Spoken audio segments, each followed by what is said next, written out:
done talking. So thank you very much for coming to SIA. I know it's not easy to find this place and it's not easy to come on a Friday evening because you guys probably have a lot of other plans. But we are always very happy to host these kind of events. So I'm part of Young Architects League. We are a subdivision of SIA, and we think we are young lah, and we like to host different events for people who think they are young. So I guess all of you are young in spirit, young in heart, and ready to engage and absorb whatever's happening today. And also we really encourage some audience input. Whatever questions you have, I think we'll be passing around post-its or something to collect whatever questions. We'll save it to the end. Yeah, it's a chill chop session lah. So yeah. Okay, so our first speaker, we have 4 speakers today. Each one will be about half an hour. First speaker is Vignesh from Gensler. Yeah, then we'll have Lynn from Hubble, and then third we'll have Emmanuel from SUTD, and fourth we'll have Louis from Microsoft. Yeah, sorry. Oh, HKS. Sorry. Yeah, sorry. HKS. Yeah. Yeah. So the topic today is on artificial intelligence, and as I've clearly demonstrated, artificial intelligence is something I excel in. My mom used to call me 假聪明, which in Chinese it's fake smart. Okay, yeah. So without further ado, we'll welcome Vignesh, and yeah.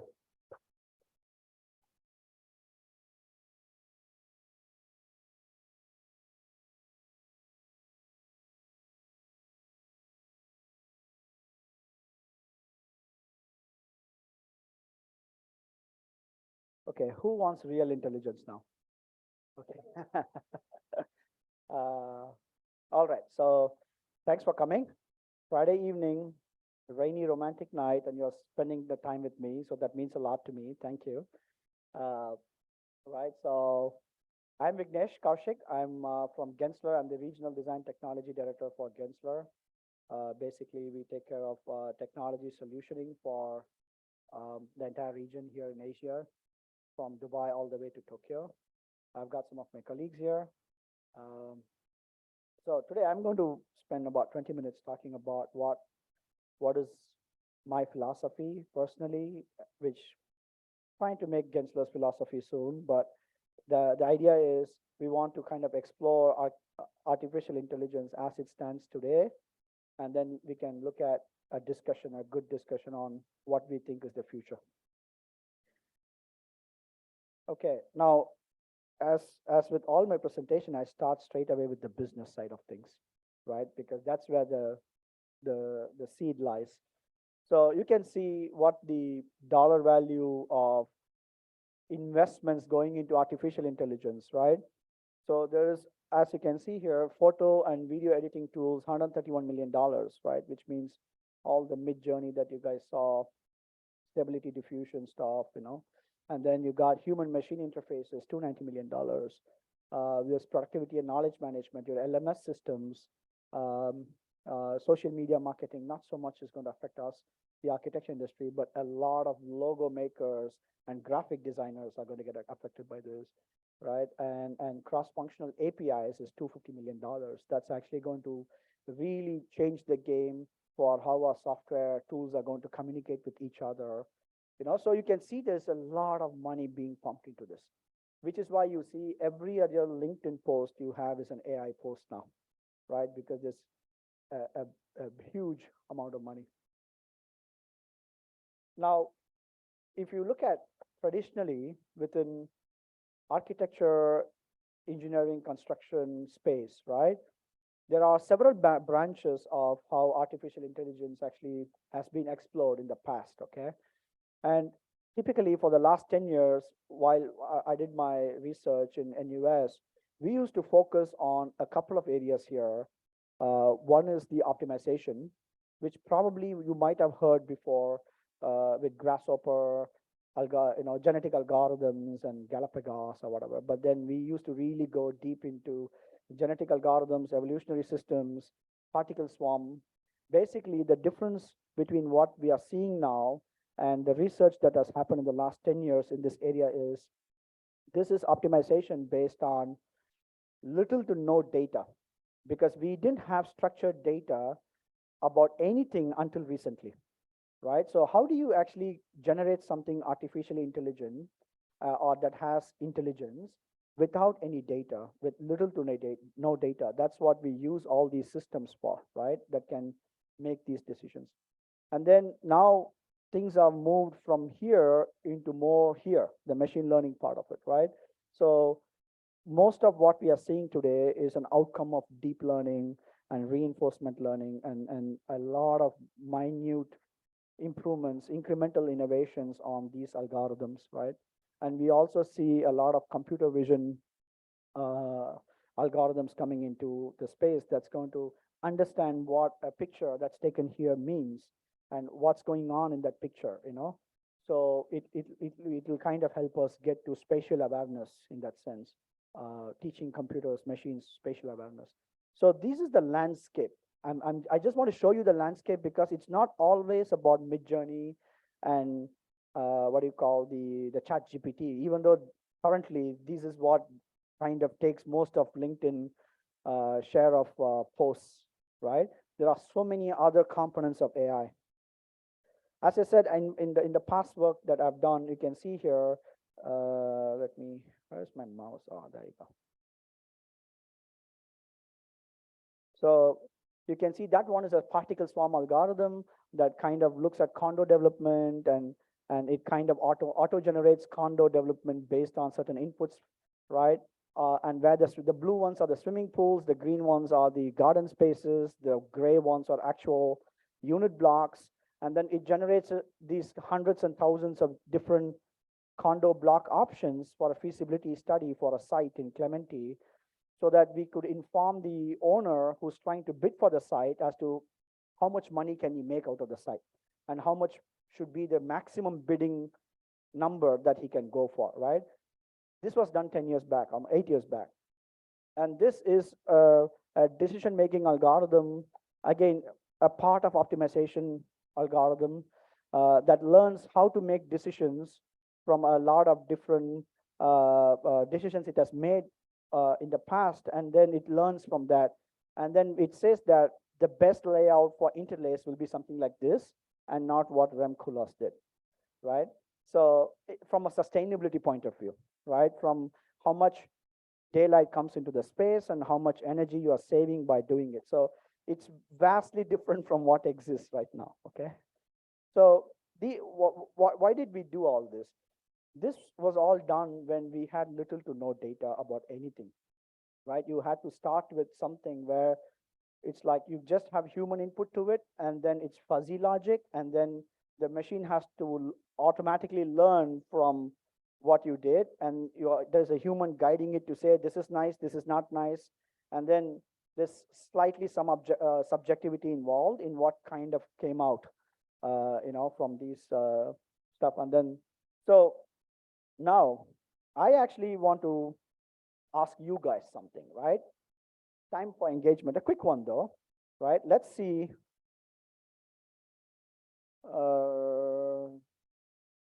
Wait, I think I'm not connected to the internet.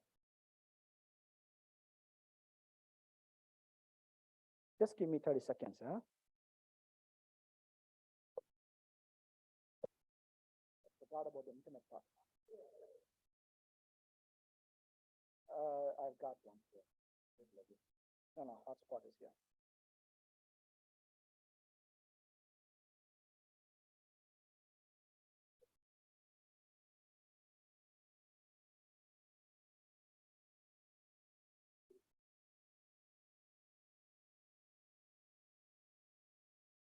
Okay, I'm connected to the internet.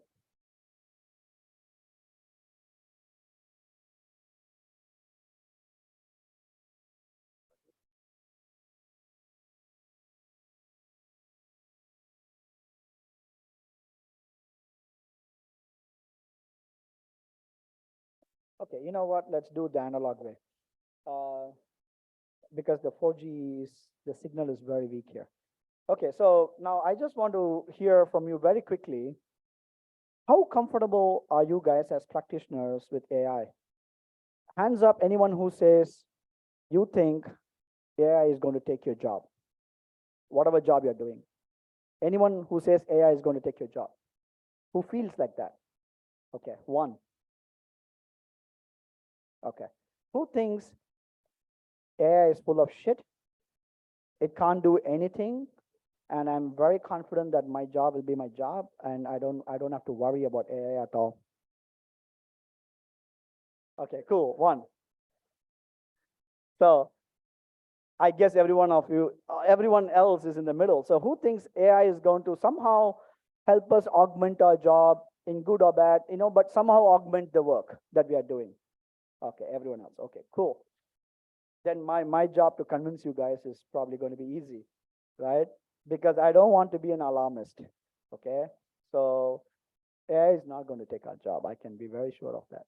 But everyone has this question: can ChatGPT become an architect?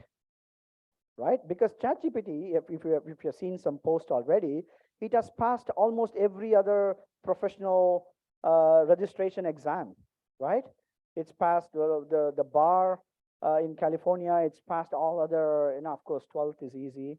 I struggled though, but so we wanted to understand, right? Like, can ChatGPT become an architect? So this guy, Brian Potter, I follow his blog. He actually made ChatGPT take the ARE via the NCARB architecture registration exams, right? And the registration exam has practice management, project management, programming analysis, project planning and design, development and documentation, and construction and evaluation. This is something probably similar to what Singapore Institute of Architects has for their registration, whatever, And then you can see for some of the questions, it's got some of the topics, it's got above passing range. And then I want to actually go through some of these questions with you and see what it actually does. I wanted to understand this, right? So let's take this question, for example. The principal of an architecture firm realizes there's a significant gap between current profitability and annual goals. The principal decides to implement a sustainable strategy to increase annual profitability. What strategy should the principal follow? Is it by adding 2 new interns? Is it increasing your billing rate by $6 an hour? Accept various projects in some random new typologies? Or extend the design team from 40 hours per week to 50 hours per week? What do you guys think? Sorry? B, what is B? Increase billing rates?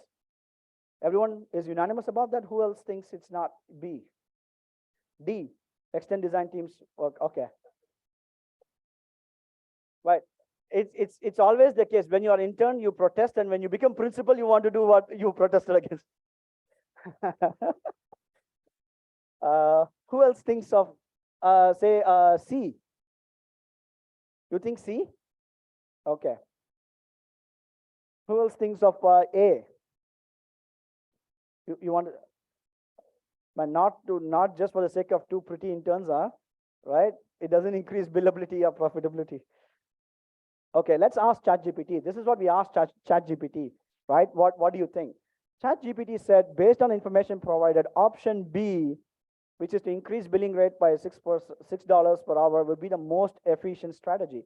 It also says option A may increase firm's capacity, doesn't necessarily lead to profitability. Option C diversifies your firm portfolio, but it is a significant investment and risk you're taking.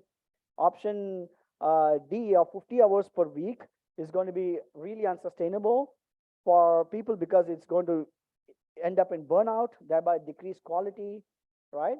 So it says this, and this is according to NCARB, this is the right answer. Okay. Now let's look at another question. The principal of an architecture firm, did we just go through this? Okay, cool. Question 2. An architect notices a conflict between a 2-inch, I don't know how many of you actually have done MEP coordination and all that, but okay, so just bear with me. A 2-inch sanitary line that goes with a structural beam, okay? So the beam is W24 steel flange with one end supported by a steel girder, the other one supported by a concrete wall, so it just sits like that. And then the architect wants to disturb the structural system as little as possible, correct? What should the architect detail the beam penetration? What should the person do? Is it the web opening at the beam quarter span? Or is it the web opening at the beam middle span? Or the web opening at the end of the beam? What is the right answer here? B. at the middle span, correct? Okay, who thinks B or A? B, okay, what about, who thinks A? No, you think A? Okay. Who thinks C? No? Okay, cool. Let's ask ChatGPT. Okay. So the ChatGPT says the architect should detail the beam penetration of the web opening at the quarter span. This is the wrong answer, by the way. Right? You know why? Can you tell me why? Why it's the wrong answer? It actually is very convincing, right? The way it's written, it's like, it says it must be at the quarter span. Like how confident it is, you know? It's like, it's because the quarter span is the location of the maximum bending moment, and therefore the location where the beam is the most susceptible to failure and reduction in cross-section area, da, da, da. Placing the penetration at the middle or the end beam would create more disturbance. Sir, can you tell me why did you choose option B? Exactly. Because you understand physics. You know what's going on, right? So it says what's the point about the penetration in the middle is going to have this effect is all right. But then it you can see that when you're asking a question that is about intuition, understanding of physics, understanding of how the building actually behaves, ChatGPT can't give you the right answer. Assuming you learned that this is the right answer, you would be like thinking this is the right answer, right? So this is where we wanted to expose where ChatGPT is actually going to fail, right? Because it doesn't understand what it says. It's like I can literally, torture my kid to learn something in quantum physics, and I have him just mouth it. And you'd be like, would you think this guy knows quantum physics? No, right? You are going to look like this. What the hell are you talking, It's the same thing, right? It mouths this because it's an algorithm that understands word vectors, and it knows what words should come. It has got some semblance of intelligence because it knows what people have liked, that the right answer. So it learns from that. But then it doesn't understand physics. It has got no intuition. It doesn't know how the building is going to behave in environmental conditions and all that, right? So I just wanted to put it out there because people talk about ChatGPT, and you guys need to know what it is, what are the benefits, what can it do, what it can't do, right? So this is a wrong answer, by the way. So let's ask ChatGPT this question. It's like, what is it that you can't do that humans can do, right? So it says there are likely many things that computers, when trained, even trained on large amounts of data, would not be able to produce. That is the full range of human emotions and creativity, right?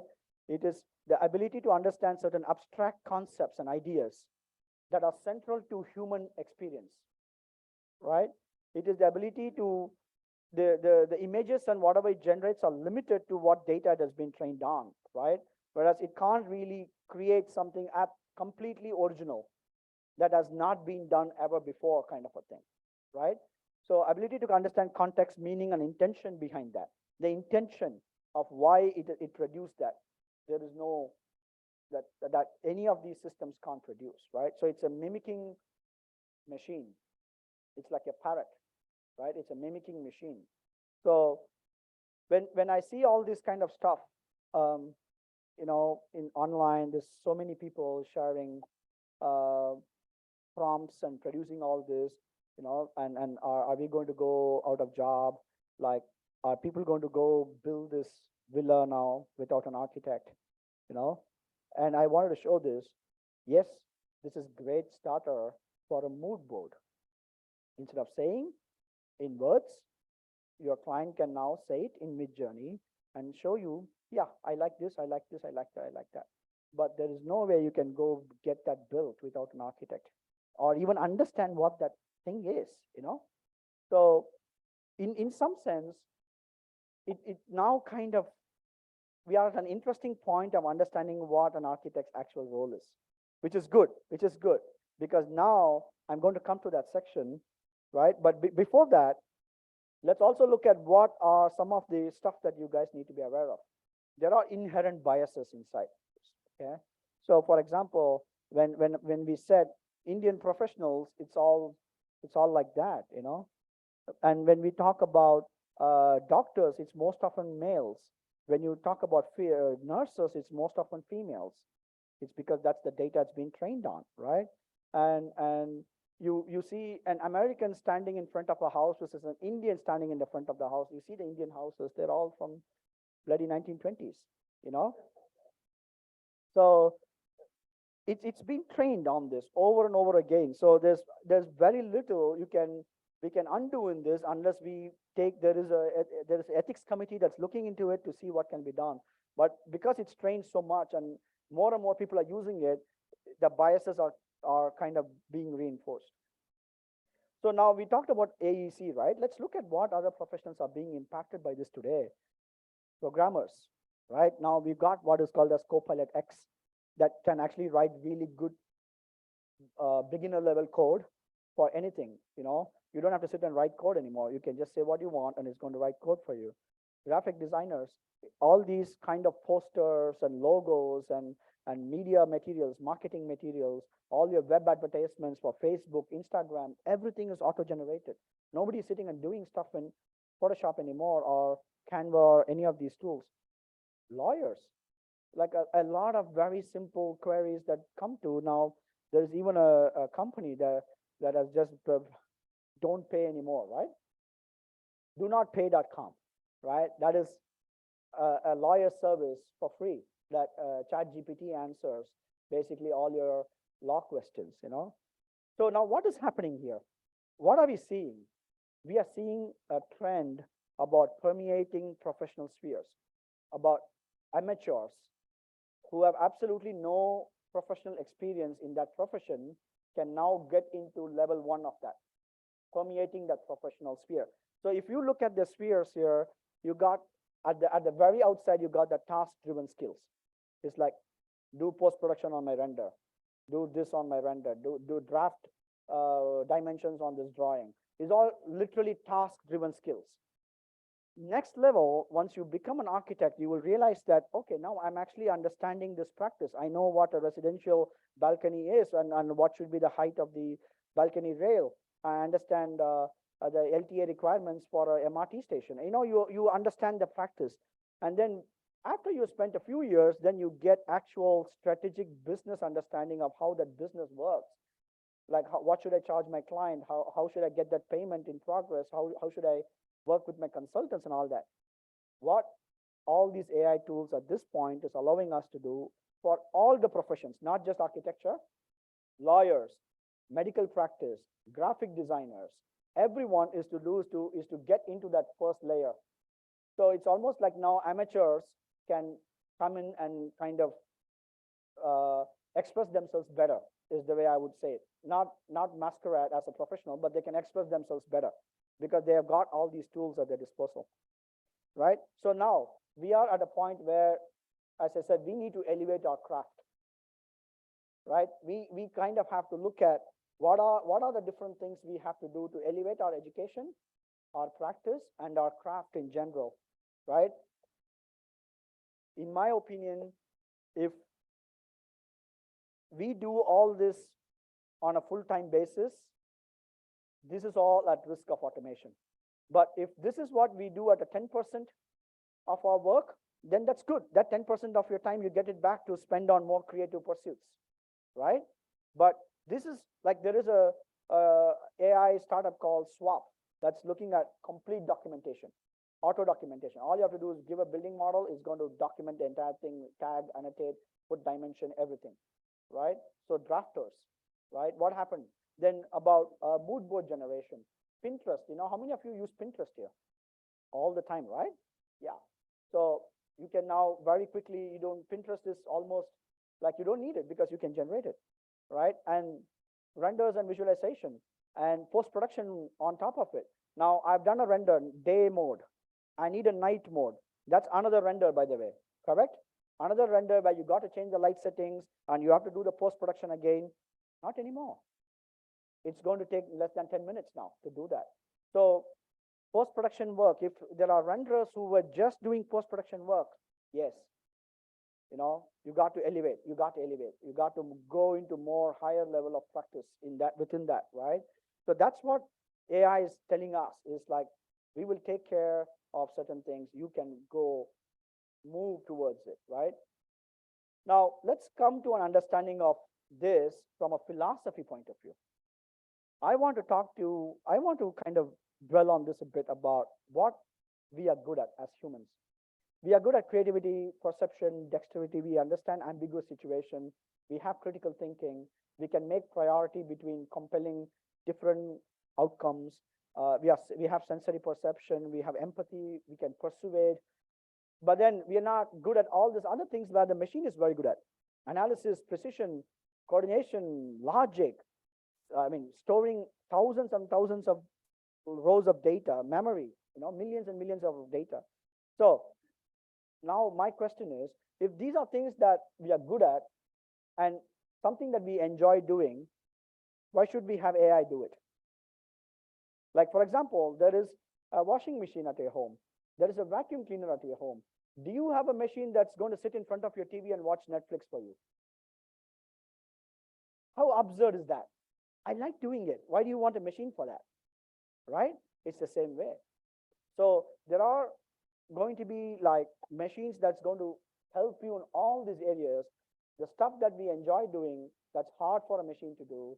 It can mimic at the maximum, but it's our domain, and we can, like, it's very hard for anyone to kind of take that away, unless the quality of artificial intelligence that we see is like 100 times better than what we are today. Yeah. Hopefully that day doesn't come. But so the idea here is, so you have the machine cognitive on one side, you have the human cognitive on the other side. Let's look at AI, but not artificial intelligence, but augmented intelligence, right? To me, in my personal opinion, and what I'm trying to kind of move Gensler towards is also the same thing, is that we should be looking at augmented intelligence, because this is really valuable for us, right? You can't replace the human, as I showed you. There are things that we are very good at. It can't even compare to the work we do, and we enjoy it. So why should I let AI come into that space anyway? It's a waste of time and money. So what does this mean is, we as creative humans here, we're all driven by sensors, relationship, experiences, imagination. It's hard for a machine to do all that. So, but by combining our superpowers with a compute cognition, we can achieve infinite possibilities. What does that mean? It means we have to become Iron Man. It's a great analogy for me, because Iron Man is one of those superheroes that is a human. Tony Stark, he falls in love, falls out of love, falls in love, falls out of love, just like a human should, right? But then he has got this amazing machine, and while he's a human, there are certain things that the suit can't do. The suit can't do certain things that Tony can do, but it's only when Tony and the suit comes together, you get Iron Man through Jarvis, right? This is what we need to be as architects. We need to be Iron Man, right? We need to embrace the part that actually enables us to be much better at what we do, right? Without actually losing our own self, correct? So there are many areas. I just wanted to kind of roughly show you what a valuable AI look like, just to give some context to what I'm talking about. The idea here is, again, no internet, so this is not going to play, but Microsoft is coming up with Copilot, which is going to like really, really push all of us in not spending too much time on Outlook, on email management, and all these wasteful tasks, but actually look at doing something really nice. We have explored in our own office predictive analytics. Currently, it's not completely AI, but soon, with all kinds of behavior input coming in, this can become AI. And then operational analytics is where you can see that's me in the conference room, and these are, you can actually have machines understand what's going on in the room, so you can actually measure the quality of a space, spatial analytics, after it's been built, post-occupancy, right? And then generate data from that to make design decisions for your next projects, So these are several pursuits that we are going into, plus a lot more, but this is, to me, I think is valuable AI that's going to, like, as I said, make us the Iron Man that we want to be. I think that is it. Thank you.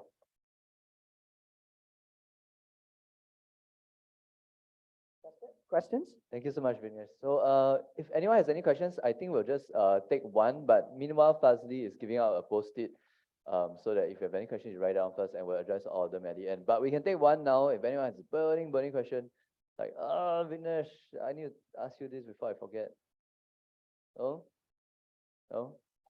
Okay, anyway, I just want to ask, Vignesh, actually, so for, like, let's say someone who's totally new to it, how do you even get, what's the first step you can take to get to understand machine learning or AI or to use in daily work? So, you see, have you used Midjourney? No. No. You use ChatGPT? Yeah. So it will come to that level where you got a very usable interface, you know? You don't have to worry about what the background to it at all, you know? It's going to be quite easy in the way it works. I'm sure it's not like Revit, so where you have to spend years learning it, but I give up using Revit. yeah. Okay, yeah, so if you guys haven't used ChatGPT, it's actually free, just create an open AI account, just play with it. So I actually wrote, so I've used it personally, like for example, write me a code to incorporate like Google Maps API into something, and then it just gave me a code. And I haven't actually tested it because I need to ask it, how do I actually integrate this code into HTML, you know, in a website, but I haven't done that. But anyway, it's giving me something that I could not have done. So yeah, just submit your questions. Next up, we will have Lynn. One question? Yeah, pass to the lovely lady Jin in red in the center. Yeah, and then we'll address them all. So next up, we'll have Lynn. Thank you, Vignesh. Cool, thank you.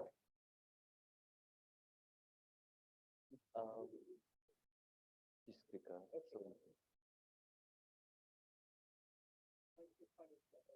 No, no.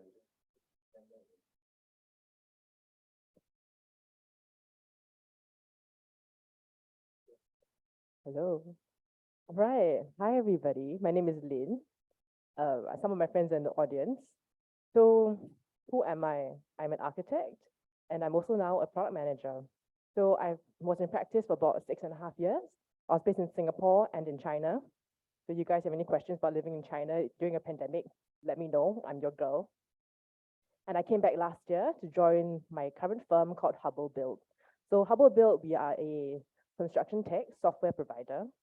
And I focus things on like project management, document management, etc., things like that.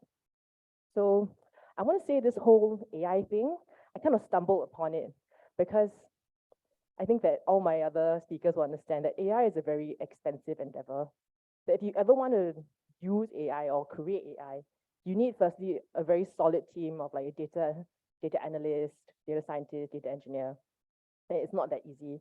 So last year we had a huge struggle because we really wanted to use this product that I'm managing on an AI sphere. It's very expensive to hire a data scientist. So we managed to get a grant from IMDA and Enterprise Singapore, which is how I started working full-time on my AI product. So very much today, I would say that I have been in the whole AI thing for like 7-8 months, and it hasn't been easy. So today, I'm going to tell you about things I've learned as a product manager. And also, I think that many of us will sort of like echo the sentiment that it's not necessarily AI versus architecture, it's AI and architecture and how it can help us. So for the angle I'm coming, I do more construction management. So I tap upon my experiences as an architect and as a qualified person in order to improve the technology we have right now. So yeah, here we go. All right, so a lot of this is things I wish that someone told me before I started. It's been tough, guys. It's been tough. All right, so at the very beginning, I was thinking, my God, IMD is giving me this amount of money and I have no idea what I'm doing. So I wish someone told me that, don't worry, man. And AI essentially is like your weather app on your phone. I was like, so this is what my dear scientist told me after. She's like, it's like the weather app on your phone, it's like AI. I'm like, you're kidding, right? And AI is something that's like super high power, you know, that meme with the big brain explosion. And she was like, no, it takes the humidity, it takes like air temperature, things like that. And so it predicts, is it going to rain tomorrow? Then I was like, so easy. Yeah. And she said, yeah, that's a very, very simple form of an AI. So what is AI and why does it seem so scary? So back on the weather analogy. if you were like a farmer, let's say like 200 years ago, you kind of stand in your field, you look in the sky, and you're like, it's gonna rain tomorrow. So how do you know? You know from your years of farming experience, you kind of sense the wind, sense the clouds. You're like, the cows are all lying a certain way, so I know it's gonna rain. Yeah, don't laugh. It's true. Animals know. Whereas right now on AI, we can just use it in a more intelligent way. Look at our phones, we're like, okay, it's gonna rain. Yeah, so I wish I had known this before and not be so scared and sort of like get over that sort of like fear of this uncanny valley that AI gives me. It's sort of like we're trying to replicate my cognition, like really can, man? Yep. All right. So how exactly does it work? So most of my presentation, I'm walking through my product development process. So how does it work? What we need is input, and the input is just data that's coming in, and then there's this like magical black box in the middle, which is really just math. And then of course there's the output. So with the input and output, input is data that we scrape from the internet, or we get from our clients. And then the output is something that is very clearly defined, at least in my case, very clearly defined. I wish to predict this is this. I want to end up with this outcome. In between, the magic is where I select my AI model. And the AI model is something that we don't just like blindly go in like, oh yeah, neural network, let's go. We will go through a series of like guess and check in order to get where we want to get. All right, so what can AI do for me? Yeah, I love this meme. Okay, so what an AI can do is it can harness the power of your project manager on site who has doing project management for the past 35 years, knows every single thing, every single discipline, every single trait. He's got it down. If you can take his brain and put it together with every single project manager's brain in Singapore, that is what you can get. So AI can help you to predict and bombard data, bombard information to get outcomes that you wish to see, or like predict the outcomes that you hope to see. Okay, so what can really make or break your AI? These are from my experiences. It's getting data. So Vinesh mentioned, there's a lot of like AI ethics and things like that. So where should I be getting my data from? Should I even be taking this data? So right now, we face the issue that a lot of clients are very sensitive with what they have. So they say, okay, I give you the data, but I want you to anonymize it for me.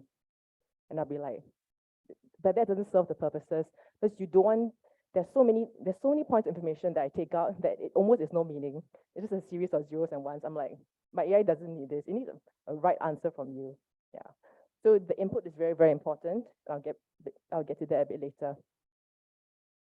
Okay, so how do I work on AI? I told you earlier that I have a grant from IMDA. Thank you, IMDA. And for my whole company, we're a construction management platform for IDD. Sorry.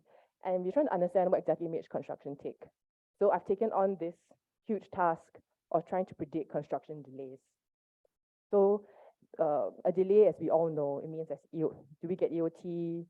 So what happens to the LD, things like that. So I'm trying to help contractors or the entire industry or people who use my software, trying to circumvent this and how to even predict the delay and prevent it from happening. Okay, so the development process, I put it as like a very linear step 1, step 2, step 3, step 4, but not so easy. So the process essentially may boil down to 4 steps. The first one is data collection. The second is the development. So development is where my software engineers will jump in, develop my analytic pipelines. And then the third is that I have to train the model. So as of right now, I exercise this machine learning with a supervised learning model. So it needs to have a right answer. But as we all know in construction, there isn't really a right answer, right? You guys have written EOTs, and the EOTs are sort of like, how do you give an EOT? So it's a feeling, right? The contractor will come to you, then he'll say, hey, architect, I need 30 days. And you're like, you mad? I'm only going to give you 5. But how do you set a 5? You kind of come up with all the information, and you're like, oh, based on this, you only get 5. But is that the right answer? I don't know. So my AI needs to read all this and understand. So very much its behavior is very dependent on you guys' behavior. So all of y'all be good, okay? If not, my machine will be confused. And then the last step is feedback. When my users are on the field, they will tell me like, how come this one, it predicted 236 days delay? I'm like, oh my goodness, I have no idea. So then the last thing I struggle with in terms of feedback is the inconsistencies that I get. Get to that later. Okay, so with data collection, the very first one, so the context here is that I'm trying to predict delay. So maybe just shout out, how do I sense a delay? How would I know that something is going to be delayed? Don't tell me pandemic. Okay, this one is not. So from your experience in practice, rain, maybe like unprecedented rain, raining for months, you're like, oh my goodness, there's rain, or maybe PCA just refuses to give you the permit to start the work. Or for some reason you're on site and then like you dig, and it's like some artifacts from the Tang dynasty, things that we all cannot predict, right? Or maybe just the subcon is terrible at submitting drawings for RFA. So good practice is do not start work on site until you have approved drawings. Okay, this is PPE advice. All right, so determine the data set. That's very dependent on me, on the whole team. You say, okay, I want to send an output, so what's the data set going to be? And then there are other variables. What's the beauty of an AI? So right now I just told you, okay, there's RFA issues, there's rain issues, etc., etc. But my AI will be like, okay, have you considered GFA? Have you considered public holidays in Singapore? Have you considered the number of children your project manager has? So it's things that I would never have thought about. So sometimes we need all these like strange but potentially useful variables. And then there are these two things that are incomplete data set and inconsistent data set. So how many of you are on site? Sometimes you ask your contractor project manager, like, hey, can I see the list of RFAs? And the last time you updated this RFAs, it was in 2019 before the pandemic. Right, you're laughing, it's true. So what I'm doing with now is that I have two contractor partners I'm working with. One is Bohub and one is Team Build. So I asked them, hey guys, can I see your RFA list? Because the list of RFAs and when you approve, when you reject, things like that, that can affect all the information that goes in. Then he showed me the list, very sheepish. Sorry, Lynn, last update was 2020. I'm like, oh my goodness, how? Then he said, okay, you give me 2 weeks. Then they go back and I help you the date. Everything's like 1st Jan. Then I look, I'm like, no, I cannot lah. Yeah, but they're like, that's the best I can give you, I haven't updated it for like 3 years. In the man. So this is incomplete. Then inconsistent. I look at master program. So we train a bot in a very basic to read master programs. And I trained it based on Wohub's data. So we're like, okay, that's fantastic, So now we know like there's a parent item piling. Then we say, okay, then it's like block 1, block 4. It's like, the cases, whatever it is, like fantastic. That's what it's gonna be. Then we use the same bot. We're going to read team build stuff. And the bot was like, I can't read anything. Everything is different. And I was like, no, how can it be? It's master program, right? Then you go and look, and you physically go look A, B, C. Even within the same team, sometimes a new PM will give you a catch-up program that's completely different from the very first master program, the format and all that. And the machine is confused. So these are all the inconsistencies. And of course, the effort spent on data pre-processing, which is the cleansing, the normalization, and the labeling. So just like the example of RFA. So with RFA, normally what do you put in RFA? It's addressed to the architect and the CNS engineer, discipline, etc., etc. But all this, I need to correlate it to a time span. So there's all this labeling, there's one by one. And within my firm itself, I currently am the only one with construction background. So it's me, the unpaid intern. I'm sitting there and I'm labeling like thousands and thousands of rows of data. So this data labeling is something that is very important. It's extremely crucial, but very tedious, and there's no one to cross-check. Yeah, so just fingers crossed on that. So all these are the challenges I have in collecting the data. And then also, like what I mentioned earlier, it's identifying variables. So even in RFA itself, there are all these variables that I can, as a human, identify. Then things that are not directly RFA related. So why I say human behavior? So we did notice on the initial analysis that when it came closer to school holidays in particular, the subcon started to reply the RFAs much lower. And these are things that, yes, you can think about, but you wouldn't be like, that's the first thing I'm going to jump into. So that's the usefulness of an AI. But also, it's kind of a point that you are like, oh my goodness, people are so complex. How do I use an AI to understand everyone in this room? My CPU power would just explode, right? Won't be able to happen. Okay, so just to show you the RFA data that I have collected. So this is just from one of my clients. And as you can see, when I mentioned to you like inconsistencies or incompleteness, this is a wait, anybody know how to read a box and whisker diagram? In this whisker diagram, like fairly easy to read. What's in the middle is the median, the orange line you see, and then the bottom is the 25th percentile, and this part here is the 75th percentile. And any like funky thing you see up there is a major outlier. For example, you see right now under external works. This is the number of days took to prove an RFA. This external works took 1,000 days. That's 3 years. How is this even possible? It's because the PM was like, in the man, I just like, anyhow, Lin needs information, I'm just going to fill that in. I was like, oh my goodness. And this is just one of my data sets.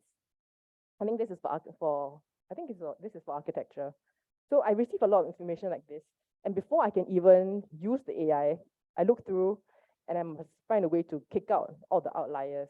Because who knows, right? That may be useful to me, the 1,000 days. Okay, so the second one is model selection. This is the exciting part. The exciting part is what suits the data set best. So you can see that in the construction industry in Singapore, something that came from being very manual, maybe the RFA is sent to you, just like hard copy at your front desk with a giant A1, 7 of them you must look through. So with the inconsistencies and incompleteness of things, how do I choose a model? And then also the level of supervision. So the idea is that you want it to be free to grow. You want the AI to be like, yes, I can do it for you. But very much you need to handhold it. And the handholding requires, there are different levels of training and supervision. And lastly is the development timeline. So this one is more like a product issue that we don't want to spend too long developing certain things because it doesn't become very viable. It's all about money in the end, right? So maybe you give it like a year or so to train, which I've been told by my data engineer is way too short. He's extremely unhappy with me. Okay. So these are sort of like the conclusions that we have from the data is that we'll do it on a stepwise process. So the stepwise process involves us starting with a simple baseline model.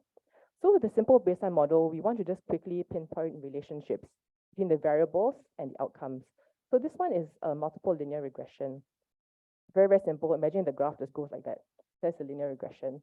And then of course, to highlight obvious issues. One of the obvious issues that we saw with the linear regression is that we had negative relationships.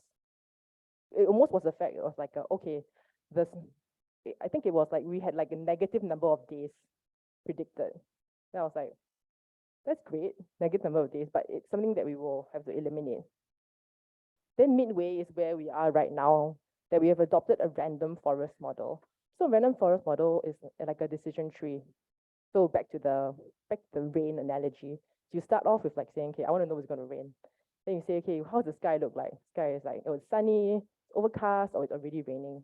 So based on that, the AI, it will bombard downwards, and it'll come up with like, is it going to rain? Yes, no. So that's one decision tree. A random forest where you plant like thousands of decision trees.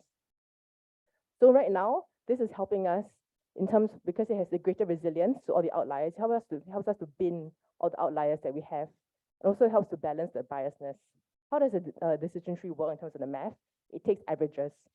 So like, for example, the 1,000 days, it kicks the 1,000 days out that you saw, but also it kind of like tries to balance it out. So if there is like 50 days versus 500 days, it will get you somewhere in the middle, or it's supposed to. And lastly, it does this thing that is called feature importance. So it goes to ranking. So earlier when I mentioned the subcon, right, it will say that subcon importance is 50%. So I will know, so as a human, I know to seek out more subcon data. Yeah, so that's where we are right now in the random forest. And the final stage that we hope to reach is the RNN, the recurrent neural network. And this one is highly sophisticated. And right now my data set is not ready, but if I get more information, I feel like we can get there. But because it's computationally very complex, and also one element about the whole product management thing is that it's financially very expensive to run an RNN model. Like every time you generate a model, it costs about $2. So imagine I have a client who keeps generating new models every day, 50 times a day. The cost is incurred on the software side. But this one has very high prediction accuracy. So this is my goals. And of course, this thing that everybody's talking about is NLP, natural language processing. So in natural language, it looks at human behavior. So apart from reading, let's say RFA, specifically RFA, I will look at the comments given on RFA. And the machine will read and say, are these comments, are they adverse? So on the scale, what are they? Are you being very fierce, or are you being like neutral? Things like that. So from there, we also do the predictions. Okay, and for the last two steps of training and feedback, it's defining what is the right answer. So for right answers in construction, I mean, we attempt to seek out the right answer so that we can get the machine to learn better, but with different user behavior, different human behavior. For example, Team Build's prediction will be vastly different from Wohub's prediction, for example, versus like Shimizu. So the right answer is something that we're trying to seek. And also, we have to work very closely to correct the model's behavior. Because our very initial model started to predict like 200 days all the time. And we're like, this can't be right. And lastly is stabilizing inconsistencies. So for example, I guess you guys use ChatGPT, you guys use Midjourney. So every time you key in a prompt to Midjourney, let's say like hamster by the beach. Sometimes you get a hamster sunbathing, sometimes you get a hamster surfing. But you're on Midjourney to search for inspiration, you're Midjourney to search for some mood images, right? But on this construction prediction, we want it to be stable. So if you're predicting 200 days, it needs to consistently predict 200 days across the board. I cannot be one day 50, one day 700, one day 90. Just on the user side, it's confusing and it doesn't work. So this is something that we need to work on. Actually, in general, AI is not very good with this just yet. Okay, so if I get here, in fear of my marketing people telling me that I'm launching something that's not launched yet. So don't take a picture, okay? Just burn it in your memory. So to show you what exactly we're working on a dashboard. Here's a pointer. Oh yes, all along I had a pointer and I didn't realize. Okay, all right, so right now I'm looking specifically at RFA. I'm looking to predict a few things, which is the latest date for approval before the project goes in delay and the days remaining before project delay. So all this, based on the calculation, it will help the project manager to prioritize exactly when, who they should be, as in where they should be trying to get the approval first. And it's always the thing about CNS information, CNS data, where I get major inconsistencies. So CNS data has gotten me a range between like 0 days delay until 700 days in delay. But sometimes I choose to believe 700 days delay might be true. Yeah. So, and we're looking to work. Okay. Okay, so this is just a mock, but what we're looking to is also to be able to predict the manpower required or even the equipment required to circumvent the delay. So this is one layer on top of just delay prediction. And over here, we need to learn to read master programs, which my bot is slowly learning to read, in order to attach the RFA to one of these specific events. Yeah, so the AI, you won't be able to see the AI calculations up front, but things like this, like over here, it says that you have in 3 days delay expected. Can you imagine if you came in as a project manager or even as a consultant, you came in and the 3 days, yesterday was 3 days, then today is 27 days. How would you feel? You feel like super alarmed, right? So this is something that we need to work on. And also to understand the manpower and equipment, these are data points that slowly we need to learn and need to feed into the machine. Like what I mentioned, the data set is the most important. Yeah, so thanks guys for, actually this is for me to like revise what I learned. Yeah, so thank you. Do you have any questions? Thanks, Lin. Product Okay, questions work yeah. too. So any burning question, we can take it now. Otherwise, Fats again will be passing on the post-its. But okay, our next speaker, Luis we'll slot Luis in first. So while he's setting up his computer, please take the food because there is a lot of pizza and we really need to clear it. Yeah, so feel free, just get up and go and everyone take half a pizza. There's really a lot. And take the drinks, whatever. We'll set up. Yeah, you guys are here to eat and to listen. So thanks.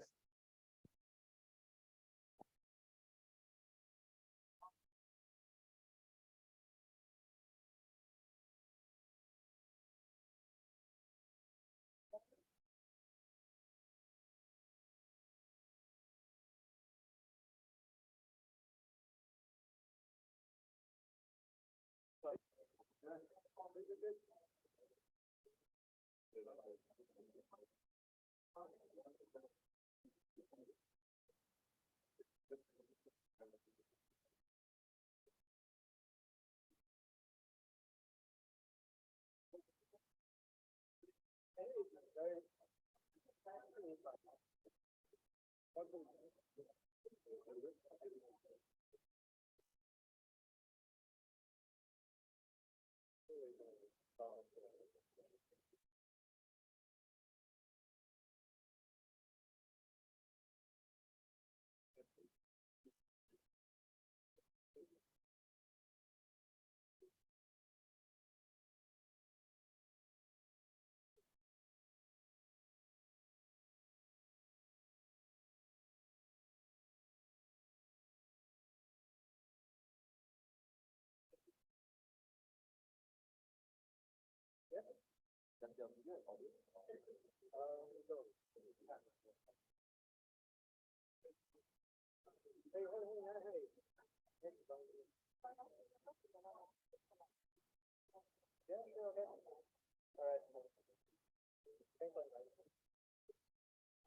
are you presenting?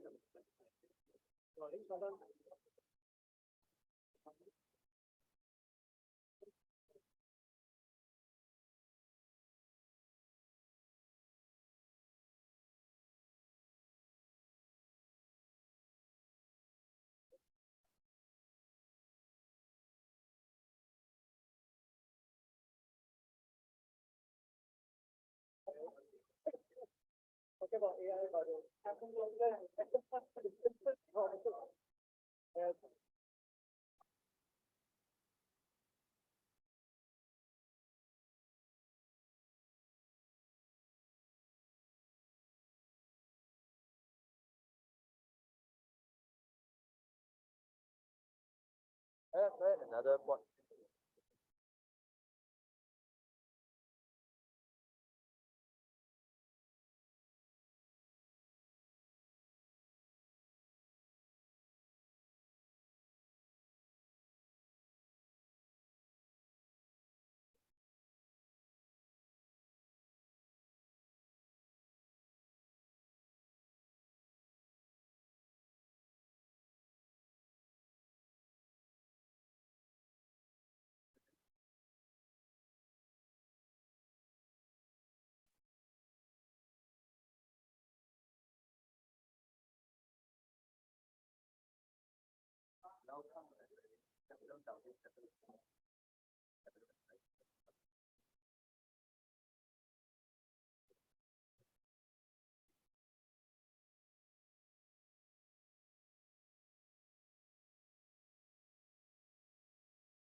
Guys, thanks for helping to finish the pizza. It's like half gone now.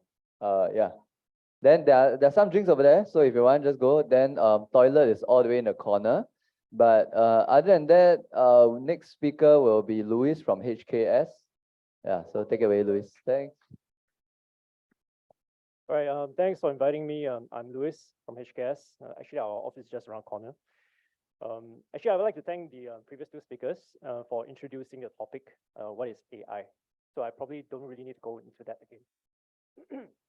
But I think today, as you can see on the screen, right, what we have a lot of excitement on the internet about, like Mid-Journey and ChatGPT, and how that actually starts to create really beautiful images. It's only just one aspect of AI, and that is really not the full story. So what we really want to try to talk about today is how about the rest of the story? And I'll be sharing that through some of the projects that we have actually done in HKS, of course, all across all the various offices in HKS.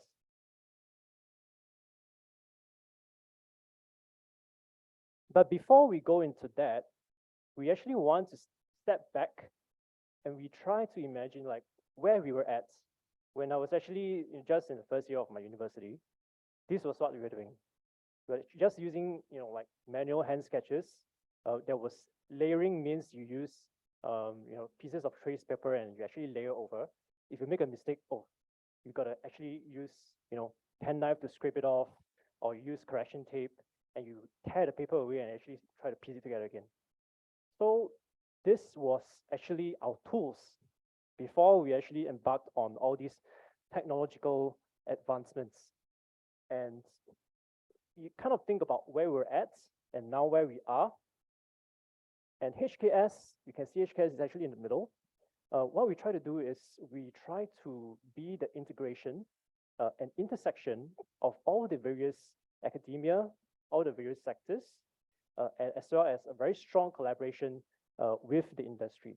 And we can see that through some of the projects that we'll actually be showing, and how that starts to inform the work that we do. We are not there yet. We're actually at computational design. AI is actually the next step.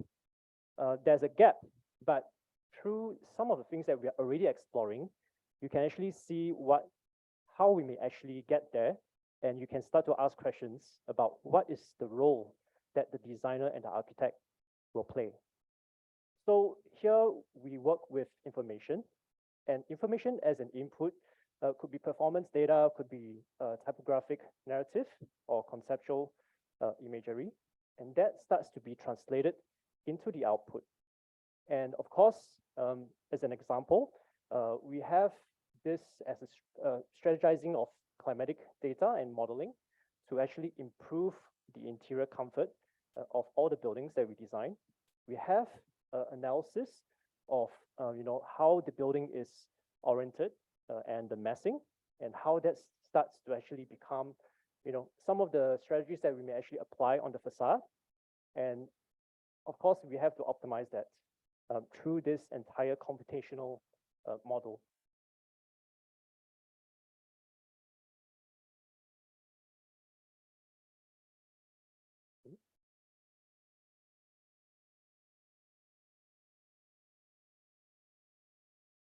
So here you can see, this is actually Octopus.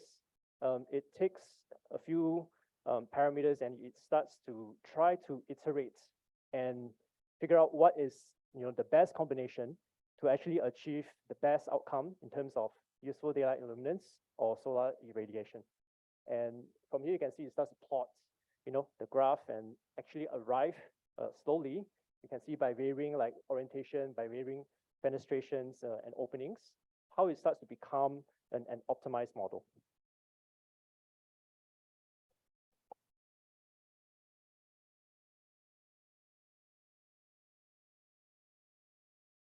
Another example, we want to maximize daylight availability, minimize the glare, and also minimize the amount of construction material. So for example, what is the best combination of the fins on the facade?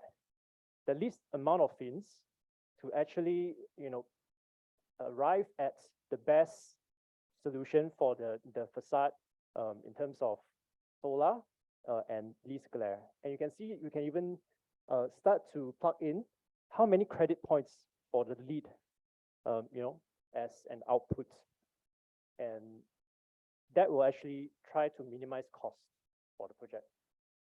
So I'll go through a series of case studies projects. This is actually the Kuwait Children's Hospital.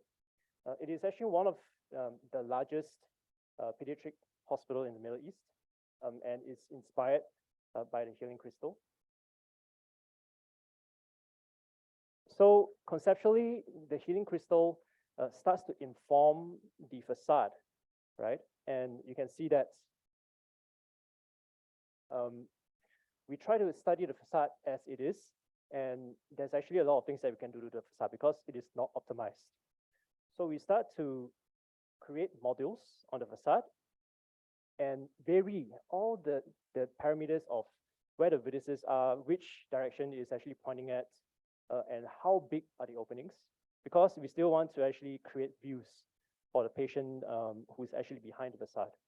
So all these becomes, variations and combinations, and how they could actually be randomized, or they could actually become a huge super graphic and start to create, the facade design. But of course,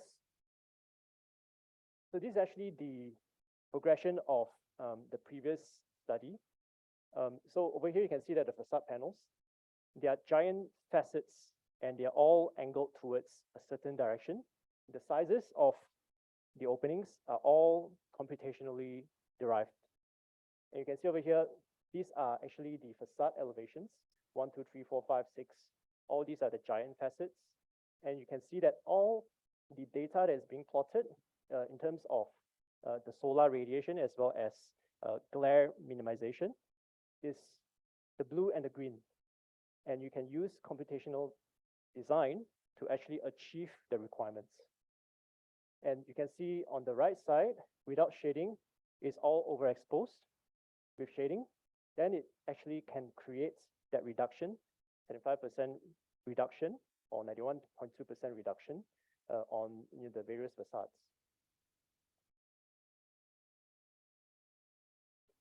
So this model, in a way, is actually is a huge project. So there was a lot of teams that's working on this. And we actually use this platform to share data, flux, and reported data from Grasshopper to Dynamo and Revit. And it was all, kind of automated through the scripts that we wrote. And that's the outcome of the design through this computational process. So the next project is something really interesting. It's more of this, it's a very prominent project in HKS. It actually is the World Architectural Festival first place winner in the completed building for sports in 2022. And it's won quite a few other prestigious awards as well. It's a huge stadium. It's got about 70,000 seats and 6,000 seats for performance venue. And you can see on the top right is actually where the location of the site is, and is right under the flight path towards the LA International Airport. So we wanted to create a shell because it's actually underneath the flight path. We actually need to protect the stadium as well as the visitors and all the sporting events from all the acoustics, the weather, the environments, climatic, all these response to the context. So that informs the building form and the shell, with the shell being something very, very prominent as the main feature. You can see the shell over here, the SoFi Stadium shell. And another shell of the shell. So you got all these very fuzzy, perforations on the facade of the shell, which plays very well with the elegant curves. And underneath the shell, it's actually very dramatic. And you can see the perforations on the shell even closer. And the experience of walking underneath this shell is just magical. So for all the visitors who come to this sporting venue, for the athletes who actually compete over here, it's just something that is out of the world,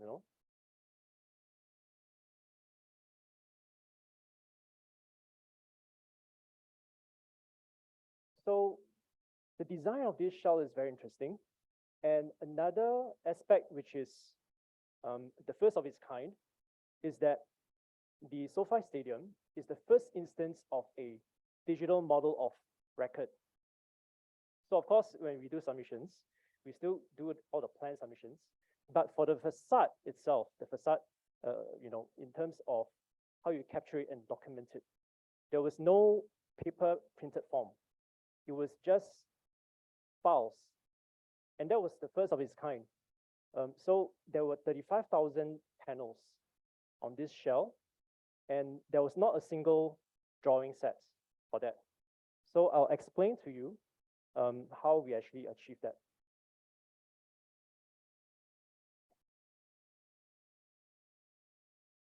But before that, maybe you'll go through the fabrication process. And in a way, you can actually see that, this computational design begins from the concept design stage, but it goes beyond that, it goes to the next stage and into fabrication, where we actually have our collaboration with all the industry players. And then it goes one step further into assembly or even organization of all these panels. So the most basic component, of course, is the perforation. The holes, its size, and its spacing. And of course, when we vary them and we create these very gradual patterns, It creates this super graphic. Now, the graphic may be very, very complicated. And if you think about it, 35,000 panels of individually customized unique panels is actually a daunting task if you want to do it the manual way, right? But how do we actually simplify this?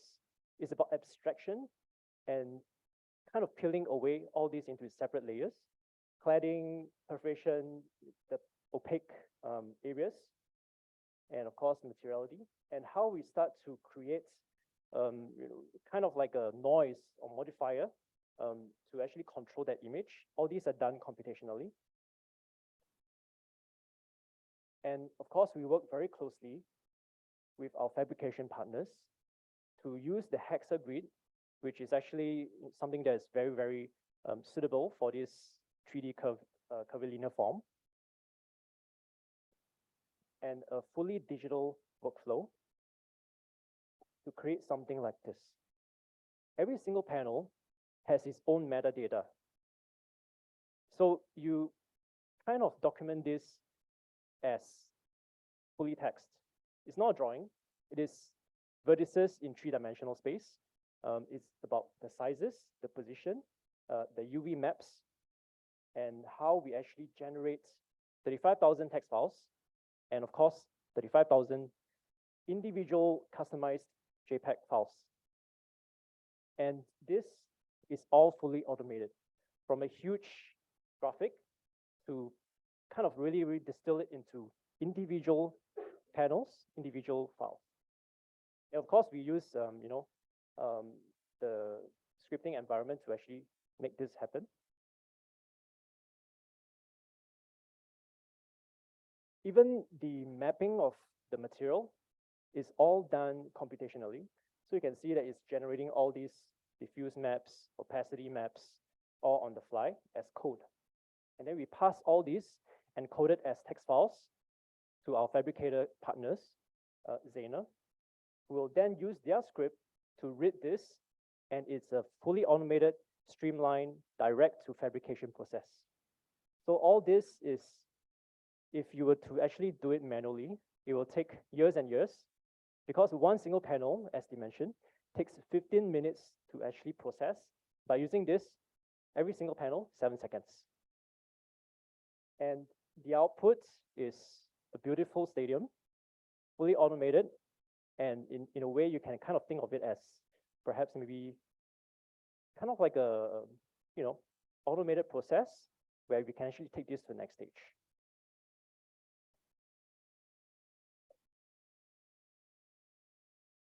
Okay, this is another project. Is the Texas Health Hospital Frisco.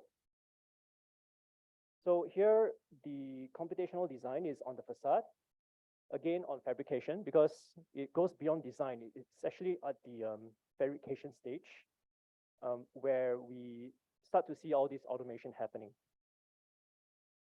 So the concept for this is, of course, using the natural rock geology of Texas and trying to abstract that as a texture onto the facade, in terms of the materiality. And when you see the striations on the right side, and you zoom in, every single cell is slightly different.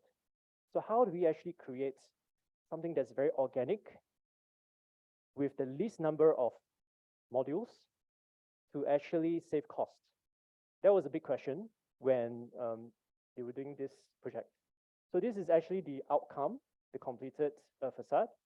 But as you zoom in, you'll see that every single one of these panels is perhaps slightly different, but there's not a lot of, there's not too many variation because of the cost control. So I'll actually explain how we actually do this step by step. Of course, this is the basic module where we have these horizontal grids. Okay, here the grids are actually slightly depressed and recessed, and then we added some cells as subdivisions. And we added textures, and all these textures in every single cell is slightly different. Some are maybe sandblasted, some is bush hammered and etc. So it's a little bit different. Of course, when we try to put more of this together, that's why it actually gives it the more organic kind of aesthetic. And you can see over here, the texture is color-coded. Of course, when you put it together, it starts to create that kind of fuzzy look. But here, because every single panel is the same, so that's why it is not acceptable. And we start to create this mega mold. You can see over here the mold. I'll show you the mold, sorry. Okay. Strange.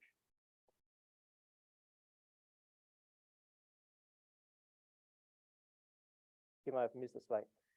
Right, never mind. So the mold has various ways to actually use it as, you can actually fill it up with different kind of patterns to actually create all these various, mold types. And when you put them together, it actually creates this arrangement where it starts to become a little bit more organic. And here is, wait a second.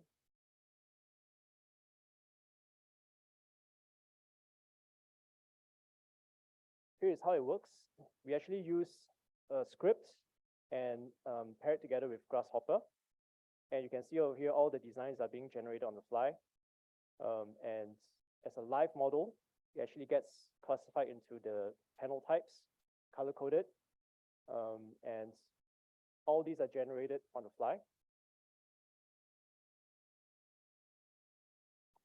So in that sense, AI becomes kind of like a co-pilot that as you design and vary all these, push and pull that you want to, for example, push the wall a little bit, then it starts to change. If you want to lower the roof a little bit, and it starts to change and generates all the various different types of, facade panels. So all these are actually generated on the fly. And that's the power of computational design. And kind of in a way, it helps us, as a role as a co-pilot in design.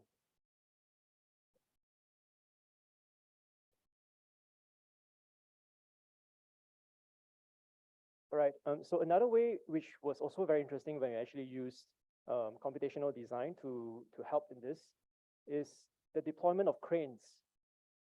Actual cranes when it's during construction. All these concentric circles are kind of like the load limits of what the crane can carry as it extends its arm. So you can see that the center points are over here, 2 cranes. And those are the facades. And as we actually design the facade module, because it's a mega module, it's very heavy. So, the amount of mass that the crane can carry starts to create this limitation. And as a live model, which we plug back all these physics, it informs whether the facade is feasible or not, and we can actually adjust it. So that's something that's really interesting, going beyond the design stage to inform the next level, right, of application. So here's all of them together as a workflow. All coded, color-coded by shape, by molds, by cells, finish. And this is what you get, which is exactly the same as the image that I showed you just now, the final constructed model. So all these information, data that's being shared on the platform, you can see over here, it is all just sharing data. And that's kind of like where we are at before maybe the next step, which is AI. And in terms of documentation, this is also fully automated. What you see over here, plugging into Dynamo with the script, 171 sheets, 171 pages. We didn't do a single drawing on the sheet. It was all generated, 171 pages of all these drawings, fully dimensioned, fully coded, all automated.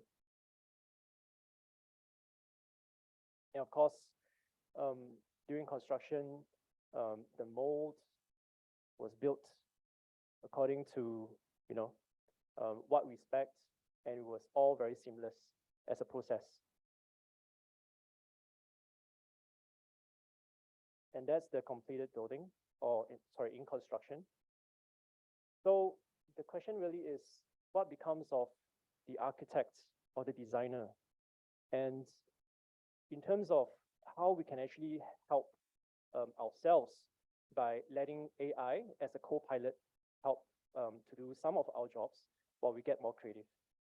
So I think perhaps maybe this is something that we can discuss, yeah, as an open dialogue. Thank you.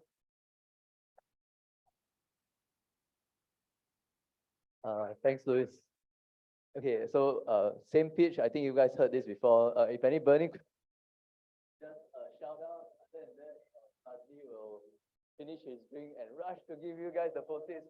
Write down your questions. I'm pretty sure a lot of you have seen things like this, Grasshopper, but the thing is, how many of us actually use it day to day?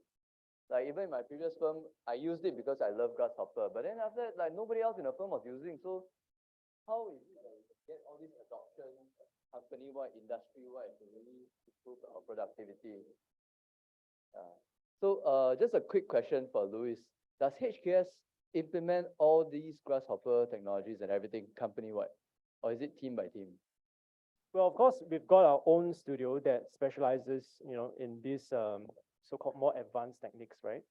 Not everybody is a Grasshopper user, but when we try to select new candidates, we make sure that at least everybody has a certain level of competency. And of course, we get the experts to help us. So it depends on the projects itself. If it is something that really requires that intensive and extensive of application, then of course we'll have an internal teaming with our line studio, which is actually the experts. Yeah, but office-wide, a lot of us can use Grasshopper. Yeah. Okay, so for the younger generation among us, those who are still students, yeah, people are starting to look for people who are versed in Grasshopper lah. So yeah, it's very easy to pick up. It's very easy to pick up, but it's very difficult to master. So if you want another kind of example that is similar to what you just presented, right? I think there's a video on how Zaha did the Morpheus Hotel or something.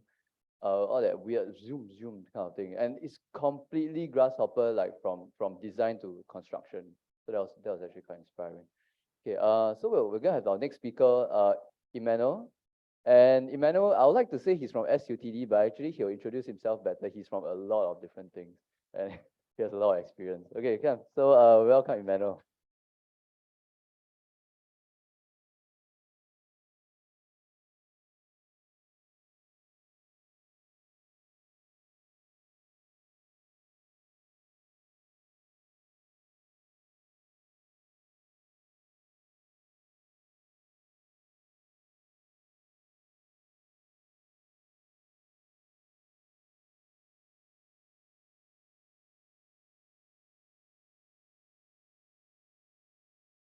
So meanwhile, you guys can just take a quick toilet break and yeah, clear the food, take a quick toilet break.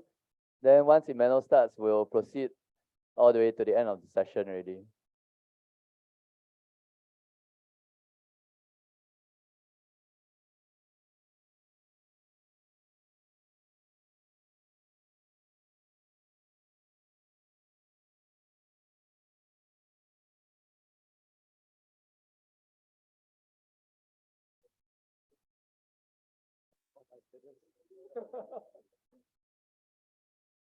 Yeah, all of you.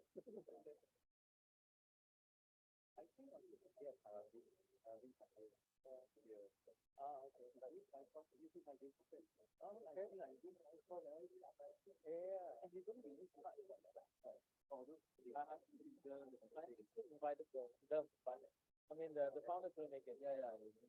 I invited them last for the international youth environment that wanted to quick. Okay. I know there was a tiny something there. I just think it's cool. Yeah, but I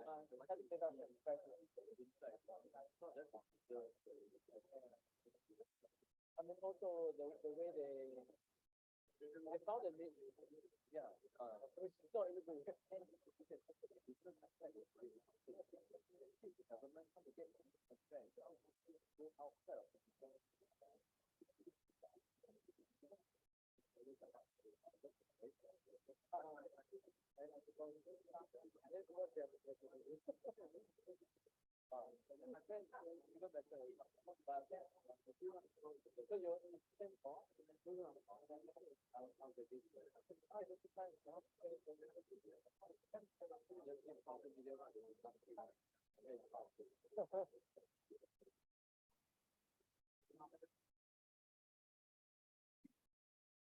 Okay, hi guys.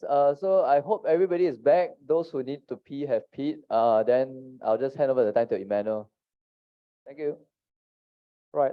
Thanks for the invitation. Actually, first time here. So my name is Emmanuel Ko. Some of the work's done in my lab, which later on I will talk a bit more in terms of the process and the outputs. So I saw that the title of the session is AR versus AI, which is kind of problematic to me. I think so I decided, oh, well, it took me some time, right, to kind of think of it, right? I mean, okay, no versus plus minus multiply a function of X and blah, blah, blah. And then I decided, okay, fine, let's just do a question mark, right? Because it served as not just as a tool for automation, but a way to sort of to reflect on our way of thinking, because it has a certain agency, right? So in a way, AI question our role as architect, and we question the AI as well if you want to kind of be in control of this new technology. Some quick background info. So I previously worked at Zaha for about 3 years. I was based in London and Europe, a few places, Switzerland and Berlin. And then I thought in a few places also, Asia, not fully comprehensive, but Asia, and I try to make it a bit more regional, yeah? Asia and US and UK. So past projects, I mean, these are almost like 9 years, 8 years ago. Lost most of the competition, but the parametric writing scripts back then. Some work for grants back then with Arup, but today I'll talk more about my more recent work. So I joined SUTD quite reasonably recently, 3 years ago. So the kind of work that I do in my lab sort of straddles across like, so you've got like Venice Architecture Biennale, or the graphic design award, but at the same time very serious about deep neural networks. So we also publish in quite premier AI conferences like ICCV, like NeurIPS. And we have collaboration also with computer labs doing computer vision as well. Yeah, so, but at the same time, lots of, not lots, could be more, a few industry projects that we're working on, and including URA, MINDEF, yeah, quite a few. I also have great interest in terms of the neural architecture. So just last year, my thesis student, she worked on using the EEG and then trained with a data set of images to then generate, using a generative adversarial network to generate new images, right? So trying to capture the signature of the brain with the spatial features of an image. Yeah, she actually won the computation prize and the representation prize, which is quite rare. Usually we see these as two different kind of people, right? I mean, profile at least. The courses that I teach, some of my students are here in my creative machine learning class. Maybe got some complaint about this one, but anyway, yeah, they were my guinea pigs. Yeah, a book that I wrote in 2020 as kind of initial. Well, for the course, there wasn't any book really back then, 2020, but since then, 2022 was sort of an explosion in the whole discourse of AI and architecture. So my work been featured almost in all of them, apart from the one by Phil Urbanstein, which is more practice-based. But yeah, you can see all my work from all those books. Two forthcoming books, one on diffusion models, should be out by the hopefully around the Venice Architecture Biennale. The last one maybe end of this year, which is about yeah, too early to say. this is actually, you shouldn't check out this website because it's not very updated, but in case you're interested. So I'm part of this international group, growing very slowly because we're all, busy academics across the globe. So currently there are 4 main members, but we've got many other people on board. And we recently did an exhibition in Michigan, just last November, on neuroarchitecture, right? This idea that is there a new aesthetics of neural network-based architecture. And so well, it was quite fun. The one at the back is from Foster, which is quite interesting. They were testing all this high-rise with diffusion model.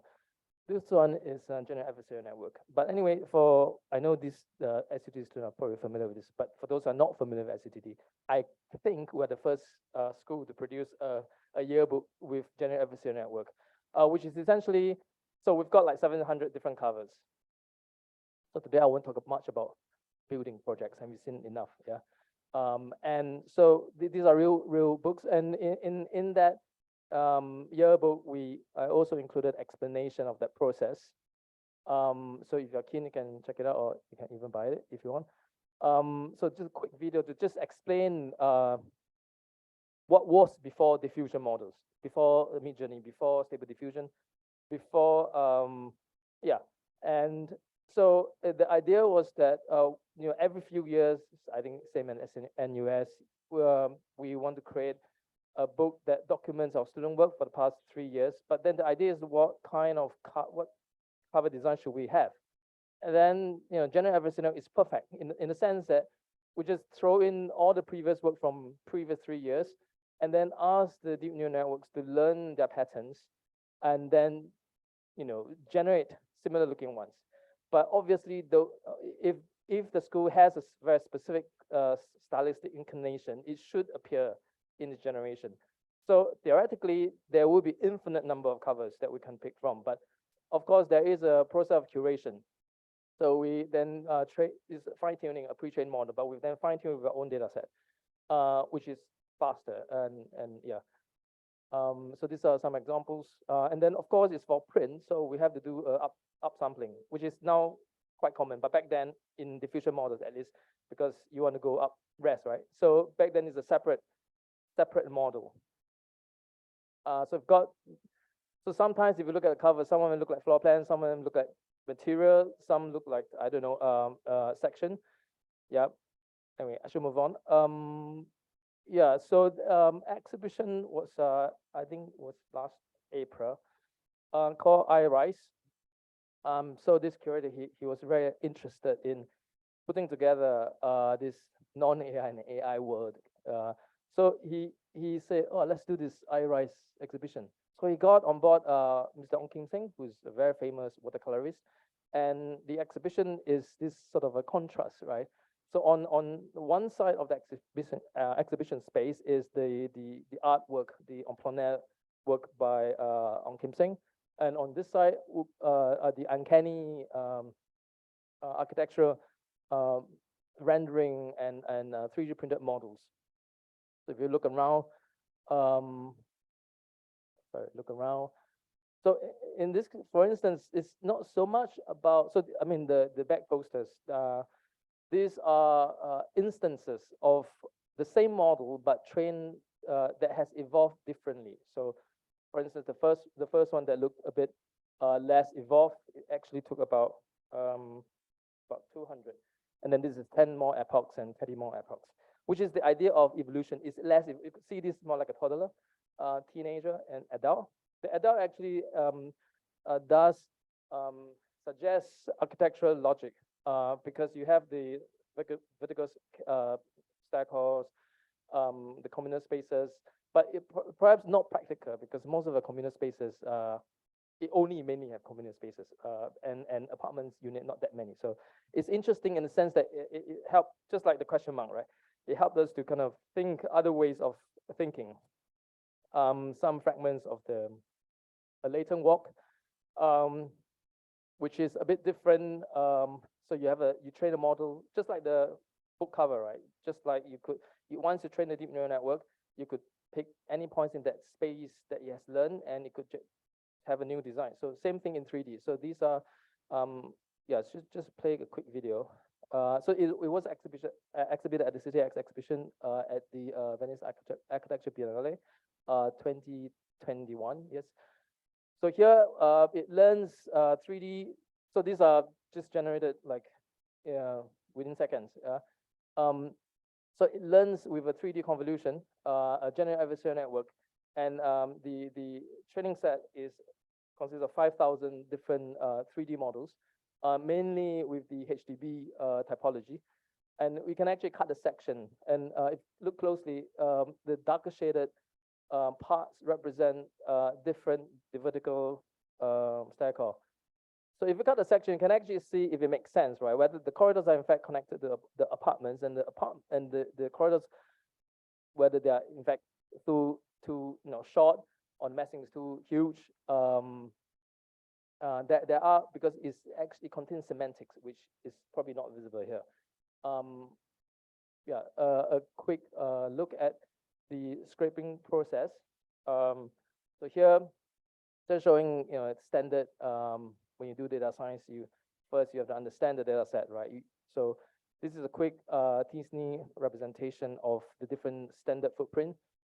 These are all the building blocks. At the bottom represent the geolocation. So if you literally type this, you get to see this building.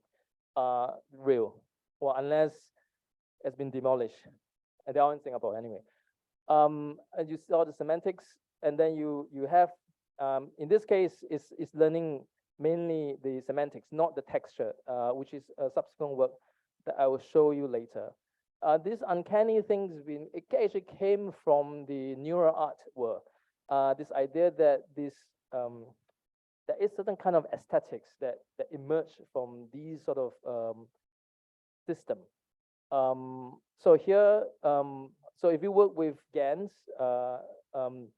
so here's a kind of a quick visualization of how good and how bad, which is something called mode collapse in GAN training. Here we see that it's quite consistent. Here we're also showing the probability of every single apartment unit, the block voxel. So that one is very not confident. So there is way, it's not a black box, because it's just very complicated, but it's not a black box. Okay, unless it's Midjourney. Midjourney is a black box because they're not releasing the code. Stable diffusion is not a black box. You can do whatever, which we did a lot. We were doing 3D diffusion now because we can access the code. Early work, usually I play with chairs before I start working with buildings, just faster. Early work on this, we should move on. Yeah, I think I should move on. Okay, 3D diffusion model. So 3D diffusion model is interesting because it's a very different take from 3D GAN. 3D GAN, okay, there are many variants. 3D GAN require 3D models. 3D diffusion doesn't necessarily require 3D model, which is the beauty, right? And this is the logic, right? So we could use 2D stable diffusion pre-trained model as a basis for the view consistency computation to generate a 3D form. So in this case, you could do the prompt, but it generates in 3D, right? So how designed by Zaha, it generates these images, and then the loss function is the consistency. And this is kind of a quick showing the training process, which is in a strange way, this is kind of a two-type model, right? One is where you have the diffusion model in 2D, and then you have kind of a neural radiance field, which is a kind of a 3D version. So it's a training a single model that converge only for this model. But at the same time is generating 2D images from a pre-trained model, which is generic. So quite interesting. Some quick visualization. So if you type a house designed by Frank Gehry, this is what you get. I mean, it's not in any way perfect because we still kind of, the inside is a bit messy, so unresolved. But we can see that we're learning textures. We can see that there is I mean, I like to put it in a kind of a hypercubist sense, because it's like you see it correct from one angle, but it's wrong when you see it at all angles. Yeah, like a Picasso. So this one is so again, this one I can skip. A prom. Whoops. Is it playing? Should be playing. Yeah. So a house.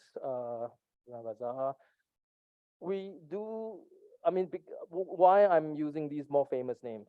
Because in this case, we're not doing. We're not fine tuning the model. Therefore, we are dependent on what the pre-trained model is able to understand the concept of Zaha. So if someone like me who's not famous, if I type house designed by Emmanuel Ko, you get rubbish, right?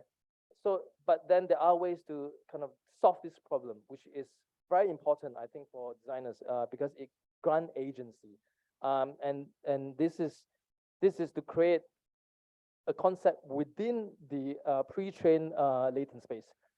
Kengo Kuma turned out quite good in the sense that from the outside. So this is a process that is slowly converging, right? But yeah, not exactly perfect, but quite pretty Japanese, I think. So Fusion one is quite interesting because it tends to include the context. Also because his building is always very porous, right? And you could see that there's always greenery. I mean, obviously, there's some confusion there whether is it actually under the ground or above the ground. But I think it has some nice aesthetics to look at. This one I can skip. Well, no, I should move this. This is a quick version. But I want to show you the other one, which is when you combine them. Yeah, so there is a difference between putting Zaha first and putting a Gary later. I mean, you can't see the prompt here. Whoops, sorry. Yeah, so that prompt was a house designed by Zaha and Gary. So it turned out that it's more Gary, right? So you get the titanium of Gary, but a bit of the curves of Zaha, but predominantly Gary. And if you yeah, so you can actually play with even the weights just because of the order. This is something that is pretty old, 2021. It was an experiment about this notion of creating your own version of a infinitely resampling Google Earth. So this neuroaesthetics, the uncanny is this idea that if it's bad, not interesting. If it's too real, fine, I can believe it. But this is just weird. And I think architect has this sort of tendency to like this sort of thing. Yeah, and so it has this strange thing. So this is fake, right? This is generated twice, right? So if I show you, I won't tell you more of the story, but the data set actually came from sketches, right? These are videos and of existing from the Google Street View, and you can actually generate a. I mean, now it's easier. This was like 2.5 years ago. Before diffusion model. Now with diffusion model, video, text to video, video to video, you could type, look at a sketchy stuff. But the difference is that this is very specific to the style of the sketcher, right? And obviously this is an architecturally trained student because he can see, we are trained in modern architecture, right? We prioritize lines and edges and all that. But in any case, it's actually quite a serious research. So there are samplings from different parts of Singapore. So you've, it's a bit slow. So the figure ground, photos, actual drawings, actual pictures, actual drawings. And so this idea of recursion, right? Recursively sampling, resampling, until do we get noise or do we get more interesting stuff, right? So this is the model, which is kind of a pix-to-pix model, where it's given an image, return me another image. So give me a sketch, return me a photo, give me a photo, return me a sketch. So once we have trained that model, once we have trained this A map to B model, we could do B to A and then A to B infinitely. And what do we get? It's quite interesting because this is the uncanny version of the real photo. And via is surrogate, via is sketch version, right? And you, of course, can do it the other way around as well. It's a fake, a fake sketch, yeah, because it came from a sketch that can go through a photo and go through a sketch and then back to a photo and sketch again. This is the latest experiment commissioned by the not to be disclosed, but by a museum. So we have a stable diffusion model, but we fine-tune it so that it understands specific concepts that we want it to show. Like, I think it's much more difficult to, much more difficult to generate something that is very specific to a museum collection, right? Because they have like in this case, the antiques are quite important, the chairs is quite important. And you can't really get that with more standard black box Mid-Journey sort of thing. I mean, Mid-Journey can't even do 3D anyway. So this is some shift. So this is early work, 2020. 2022, an experiment to see if GAN model if we could learn the texture. So this is a quick, I'll explain. So on the right side is actually the texture map, and the left side is the chair moving through the latent space. The same concept as the GAN model you saw just now with the building, and they're cutting the section across, but now with the color. And what's different with this is that we decouple the latent space for the texture and the latent space for the shape. And that makes it way more powerful because I could interpolate a shape without the texture or the texture without the shape changing. This initial test, yeah. So this is we got some printed models in the lab. So yeah. Okay. So these are texture map for these models that are a bit wonky looking, quite cute, I think. But yeah. You don't necessarily need to use GAN or diffusion model. You can actually use other kinds of models. So this is the autoregressive model, which learns the explicit description of a 3D mesh, meaning it learns the sequences of the vertices, the sequences of the faces, and use that as like a Markov chain, like based on its probability of its predecessor. So it's just generate from bottom up, based on the light, just like auto-completion in ChatGPT or whatever NLP related, but instead of words, we have vertices. And then we throw that out into Tezo for NFT, but didn't sell any, I think. But I think it was a good attempt. I'm really bad in marketing, so I didn't get some marketing people. But anyway, it was not for the sake of earning money, obviously. I think even this, I probably can't find the page anymore. But anyway, so these are fully 3D, right? Okay, so then the question, I've got 7 minutes more. How might design thinking be augmented from now on? So those from SUT know what's design thinking. And I often get frustrated with design thinking because I think it's very limited if you think about it as sort of a double diamond, right? But then, you know, that's the standard understanding. So a new design lab that we are setting up, I mean, my lab is artificial architecture. Does it mean I don't do real architecture? But just that we have interest in artificial intelligence. But specific to architecture, right? But a new lab which is designing the designer, the new design intelligence lab at SUTD. So this is a new lab that setting up as SUTD. One of the things that we've been thinking about is the questioning of design thinking itself, right? We often take for granted that it's always, okay, architects are very critical, right? For the engineers, they're happy with this. Architects say, oh, come on, this is like, you know, but anyway, just be patient, right? So typically, at least in design studies context, is you have the problem, you discover it, define it, so you diverge, converge, diverge, and hit the solution. But the implication of AI has a direct diagrammatic consequence. So if you imagine the x-axis as the time and the y-axis as a space, meaning the space of possibility or space of ideas, then in the ideal sense is to have a diamond that is thin and tall, right? Meaning lots of you know, divergence, but quick in hitting the solution. So if you three-dimensionalize it, right? This is the standard design process. We, the architect, see the problem.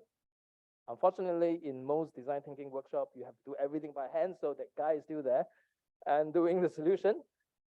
But it's radically quite different. So I'm very skeptical about automation, which is doing a disservice to the previous speaker. But This is not from me. This is from Phil Bernstein, Associate Dean at Yale University. He wrote a book called Machine Learning, and he stated quite clearly that we should not mistake automation for autonomous being. So he talked about automated autonomous, right? But it seems my sense also is that semi-autonomous is probably closer. There is this conversational. So ChatGPT or GPT-4 or allow that. In the early days, when GAN appeared, they call GAN is like a muse, right? Like Picasso's muse. But here is a really conversation. We almost back to cybernetics, conversational theory, right? Conversational cybernetics. And so we see that they have different degrees of affordance in terms of space and time. Space of possibility, time of delivery. And for autonomous is actually maybe bad because intentionality disappeared, right? Whereas automation, the such space is actually reduced, right? Because automation is like, I give you an instruction, just do it, don't deviate, right? Because it has no means of deviating. Autonomous entity is like this, right? I just do it. I don't care. Just do it. It will work, right? So it has great agency. It can actually defy me eventually one day, which is nothing to fear because we're not near anywhere from being destroyed by them. But so if you're gonna just plot GPT, ChatGPT, Mid-Journey, V1, V2, V3, now V5, Stable Diffusion and 1.1, 1.4, and 2.0, whatsoever, right? So like is speculative academic studies, yeah. Human design thinking 1.0 is probably somewhere there. Do you have certain degree of creativity, creative affordance, a certain degree of sensibility in terms of, I mean, you guys play with, I mean, many people are disappointed with the latest version of Mid-Journey, right? Because it's getting a bit too decided. And for black box pre-trained model, to some extent, it can homogenize aesthetics, right? Because the more people use it, get retrained and so on and so forth, and we have no way to understand it. So in that sense, I talk about V1 first. V1 has great creativity, but the sensibility is not quite there. DALL-E always very literal, right?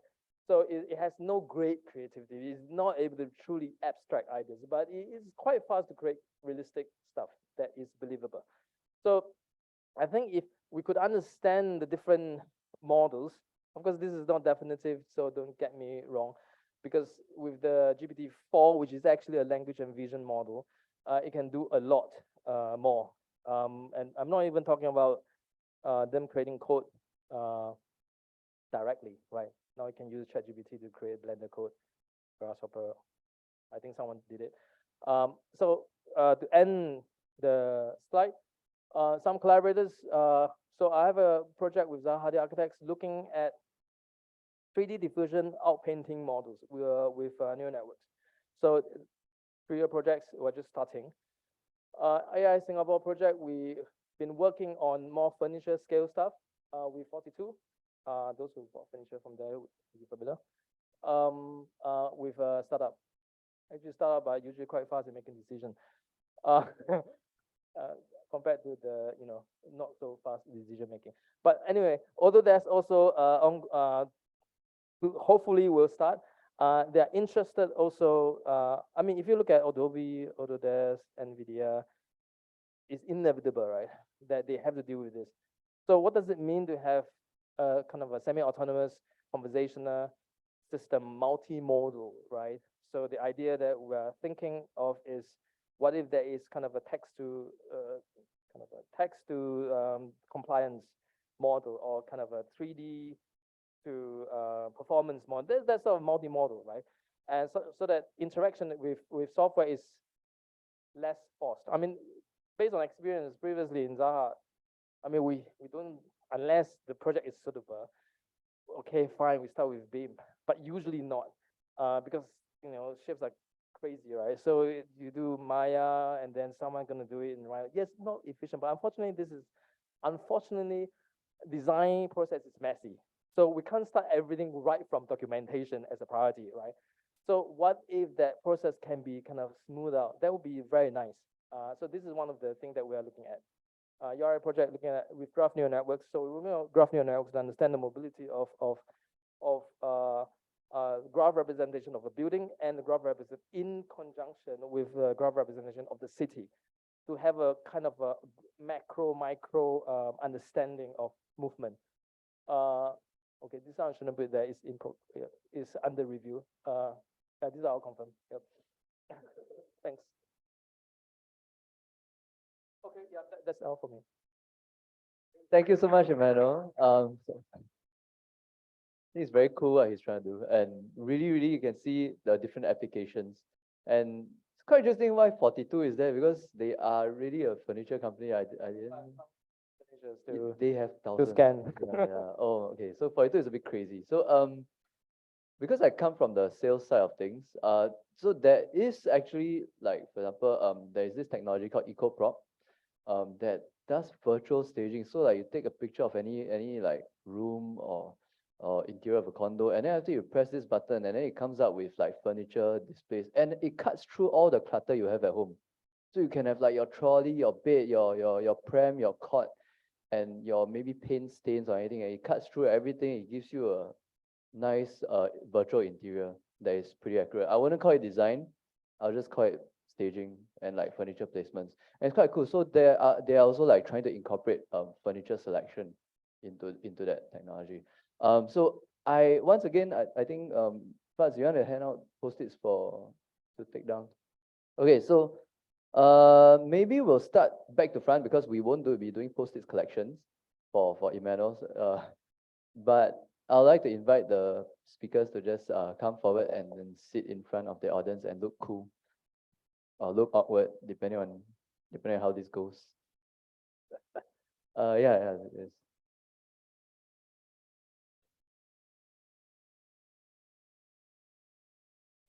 If you guys need any toilet break, feel free to go. Like, yeah, toilet break is very important. And just want to add plug during this break. So thank you all for coming for YAT tonight. If you guys don't know about us, we are YAL. We are the Young Architects League. We are supposed to be the younger people or those who feel young at heart. So we are here to make you all feel welcome. And we do have a few events that's going to come up. So if you want to find out more about us, can follow us on Instagram or Telegram for your young hip people who have Telegram. We are trying our best to keep up with Telegram. But yes, the next event that we have is YAW. So it's Young Architects Workshop. So especially for those of you who are still in school or just graduated, it's a very good opportunity for you to come and listen to, I think the next topic is about schematic design and how that plays out in the real world. We do have a few speakers, a few hosts. I don't know whether you host speakers for YAW. Okay, anyway, they are like amazing people who are actually lecturers in various unis and polys. So do check it out. And I think all the information should be on Instagram and on Telegram. I think it should be held in approximately next week or next week. So if you guys are interested, please join. Thank you. Yeah, okay. So YL, we are doing a lot of cool things we've really been trying to ramp up our activities. We'll start with questions that are directed specifically about Emmanuel first, since we didn't post it things. So if anyone has, just feel free to raise your hands and I'll just arrow pick out. No? No, nothing? Okay, so actually I have questions for Emmanuel.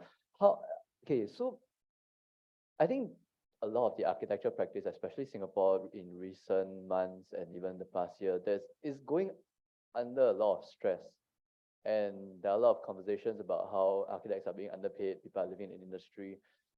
Coming from both sides of practice and academia, how critical do you think it is to incorporate and adopt burgeoning technologies and even established technologies in order to survive, keep relevant, and to increase their productivity? Yes, I think it's I mean, if the tools are there, why not use them, right? Just to make life easier. Spend less time and you can go off, go back home earlier, right? So from a very practical perspective, it just make work more efficient.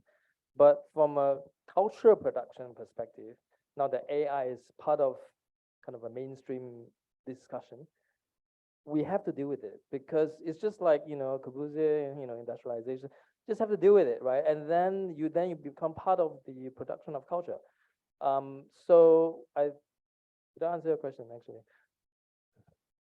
I think maybe more specific to how how to keep firms relevant. Oh, keep them relevant. Yeah.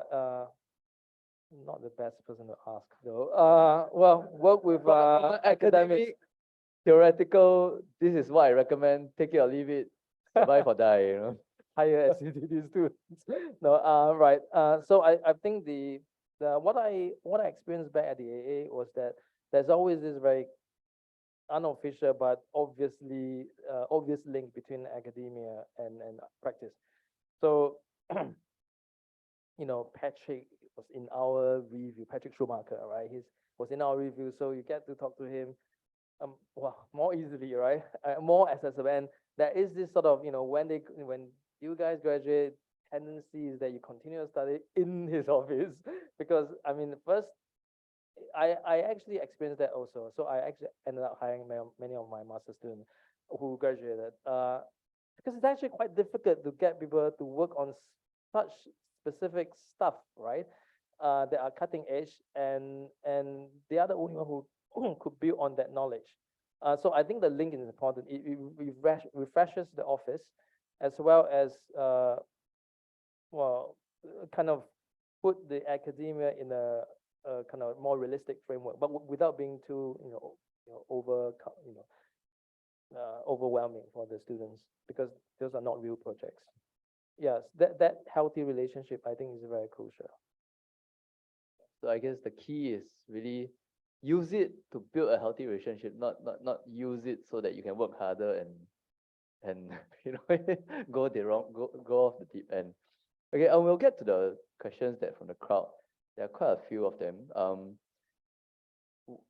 They never really write who is directed at, but okay, what are the AI softwares that Gensler uses now? So I guess this is directed at Vignesh. At this point, we are exploring quite a few options. Okay, I wouldn't exactly. We are trying to formulate a philosophy first. So the way Gensler works is we don't latch on a trend and ride with it for a year. Metaverse was the trend like last year, so let's do something about metaverse. The previous year it was conversational bots. Let's do something about it. No, we don't do that. We try to have what our philosophy is and what actually aligns with our philosophy. If it's something that aligns with our philosophy, then we see how do we take advantage of it, right? So as I explained, our philosophy is more to do with augmented intelligence, right? Where the human is not supplanted from the conversation. In fact, the human is the driver there, right? And you use AI or automation or autonomous, any of these different tools that we create, data-driven tools that we have created in the last 3-4 years, are all to inform the decision of the human. Ultimately, it's the human making those decisions. But instead of previously, what you used to do was the same thing. You would stop your design process, go to Excel, do the number crunching, make some decisions, go to a boardroom, do all these calculations, and then come back to make your decisions. Right now, AI is going to help you with insights, not just from your office. So what we have done for the last 3 years is we have got structured data collected across thousands and thousands of projects across the world. Gensler is one of the biggest firms in the world, right? So when everyone uses the internal tools that we have created in a very specific way, then everyone is contributing data to a database, which means now the next surge of our development will be about how do we take advantage of the data to provide insights while our designers are designing, right? So in that sense, again, the faculty of design and the agency of creative thinking is still with the designer, right? But the approach for AI is more about how do I augment the thinking through data and insights and industry standards and everything. So ultimately, it feeds to an interface, and the human still has to access it, and ultimately make the decision, then move forward with it using AI, machine learning as a tool. Correct. So it's like it generates insights, and then when you make a decision, you're contributing to that insight again, right? So the insight keeps changing over a period of time. So for example, if you take workplace, pandemic changed the whole thing about hybrid working. I'm sure everyone knows what hybrid working is by now, right? So then the trends for how you design a workplace changed, right? So the data, if you were to use data from 2019 right now, the trends are totally different. That's not how we design workplace anymore, right? So then what happens with this circular system is that you use it to inform you, but you're also, by making decisions, you're also actually informing that to learn about what your things are. And okay, so that I guess that recursion theory is also what was covered previously by both was it Lewis? Something, yeah, recursion. You learn, you feed it and you learn, and also what Lin was saying about construction, because then the more you do it, the more data they can get from construction. I actually have a question for Lin. I'm going to cut in front of all these questions first. Okay. Oh yeah, sure, please.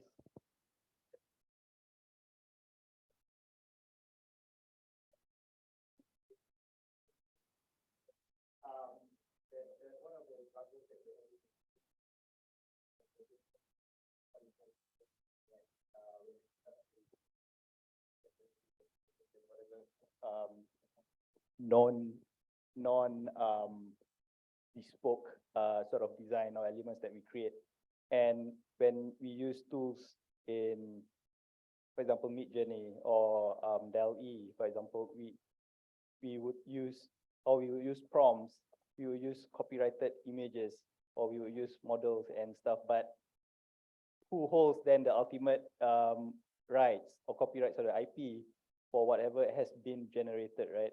And I think that's, I mean, coming from a business sense of it's like, where are we standing, right? As in, do we own what we create, or do we own what the AI created for us? I think that's we as designers, we have not broached that topic yet. And I think people are starting to talk about IP and stuff like that, but it's something in the industry that we've not really started to think about, which I think is important as well. Yeah. No, it's very important, because in the US we've already started talking about this, because there is a class action suit against Midjourney for using images of artists without their permission, right? And of course, when you are using any of these server-based tools, whether it's DALL-E or Midjourney, you own nothing. And they're very clear of that in EULA, their user agreement, right? You don't own anything. You are contributing to their model in some sense, and it's open source as well. So I don't think anybody's going to sit and look at what anybody else is doing, but it may come up, right? If you're, so one of the things within Gensler that we kind of have sessions with our design directors and with all the people is that, I mean, first of all, don't use Midjourney. There are other desktop-based tools we can give you that's not cloud, which means the data is not in somebody else's server. It's in our own server, number one. Number two is, it is like, would you show a Pinterest image to our clients as your design? No, right? You are going to use that for inspiration or whatever. You're going to sketch on top of it. You're going to rationalize it. You're going to think about it in spatial 3D, 4D terms. And then you present that. It's the same way. To us, it's a mood board, right? And it's a way to generate stuff which can inspire us. But yeah, there are a lot of issues around IP, who owns what. We have heard, I don't want to name firms, but we have heard lawsuits against architecture firms because they showed something from Midjourney to the client, and the client saw that on a website as well, right? So it's like, why did you charge me $250,000 if you're going to do an image prompt and show me the prompt kind of a thing? But also, it is supposed to be a confidential project, so none of this data of whatever I'm giving you is supposed to leave your server premises, so there have been lawsuits, so we've been warned by our legal team as well.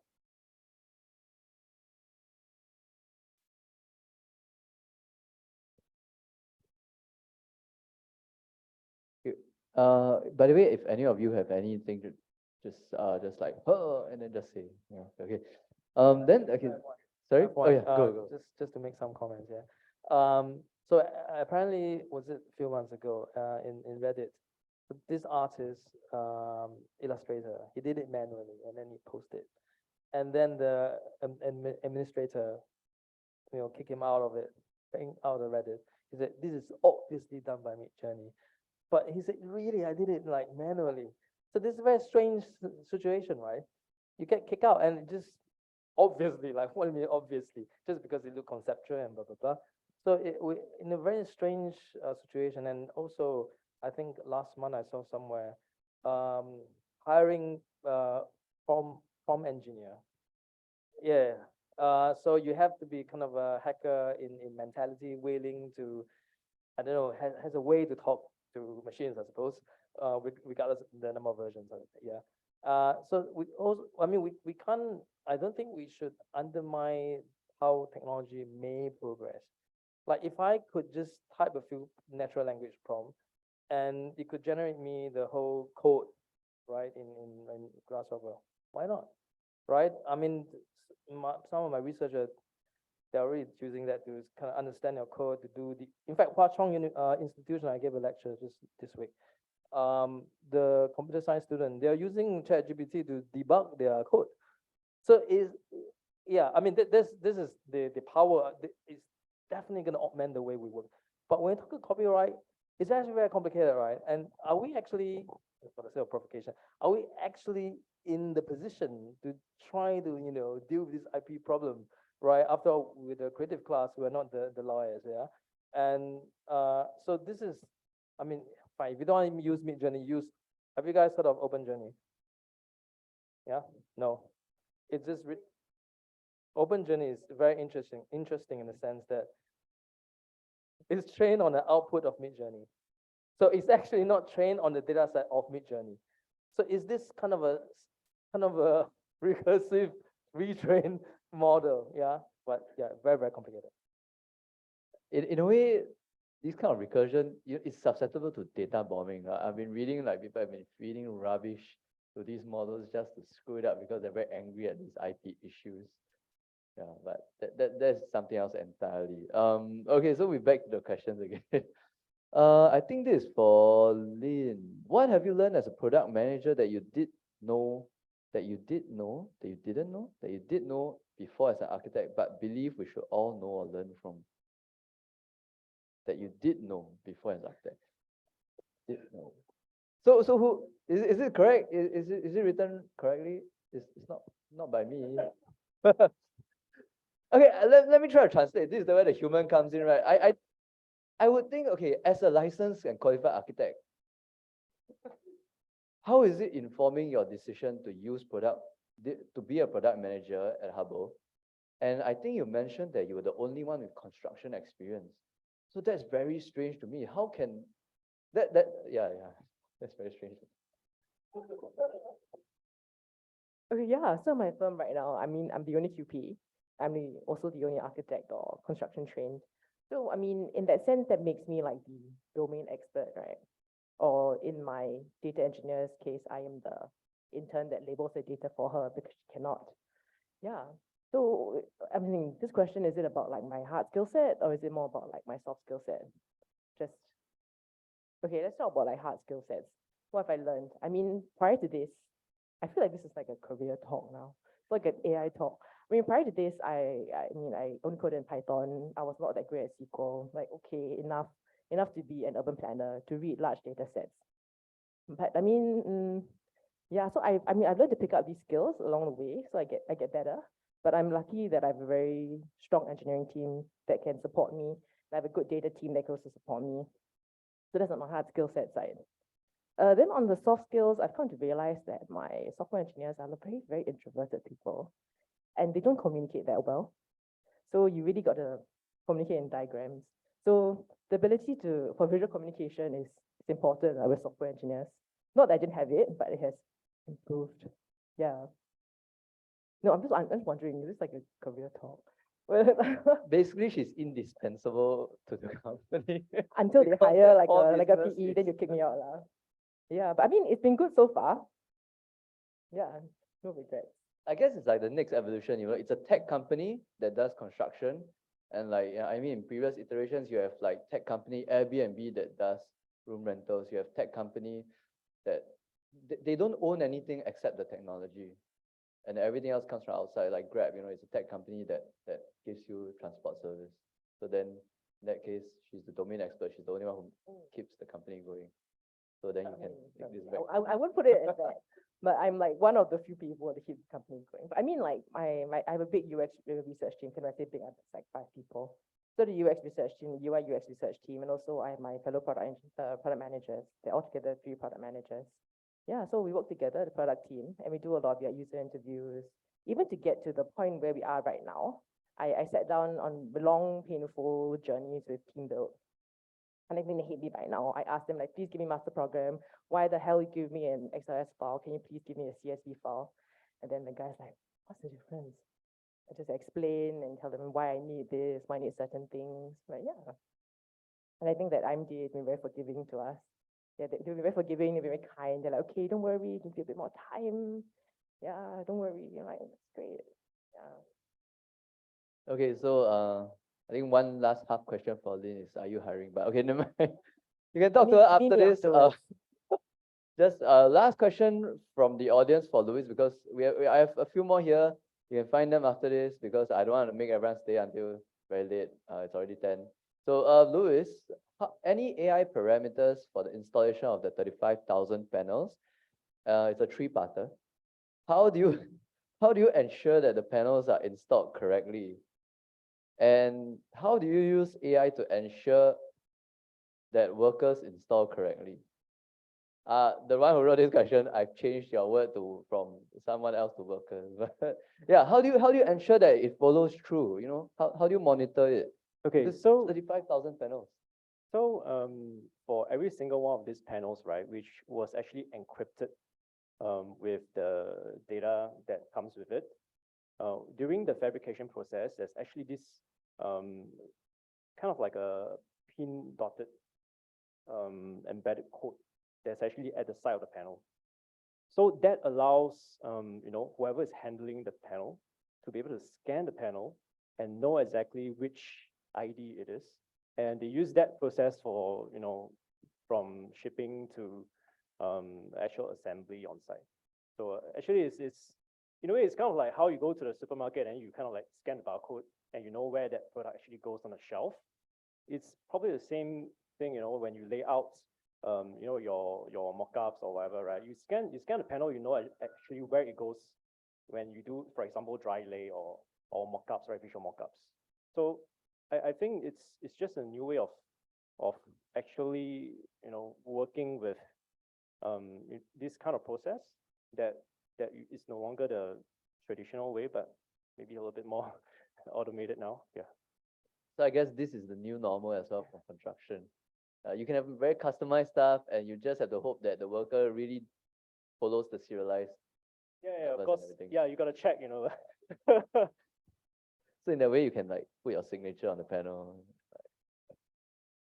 Okay, so I think that's about it. Any other very interesting questions that I want to throw it?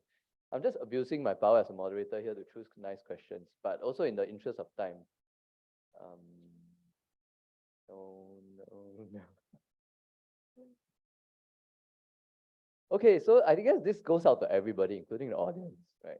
What are the possibilities of clients, developers, or contractors from abusing AI to get quick designs, especially with design and build schemes? And I guess making our work harder by asking for more options because they know you can do it quick. Yeah. So this goes out to anyone who wants to answer, including the audience.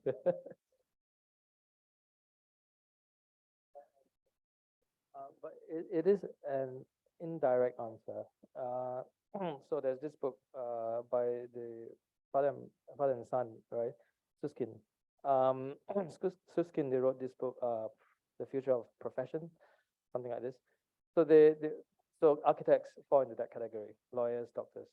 So he was saying, I've not finished reading, but he was saying that at the end, it's like we are supposed to be expert. We are given that responsibility to account for what's being built that would contribute to society, right? So we have that calling, just like lawyers, right? If you don't have integrity, forget it, right?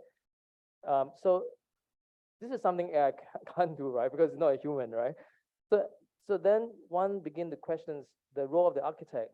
I mean, fine, if the developer figure out how to do it, so I mean, like we should reinvent ourselves, right?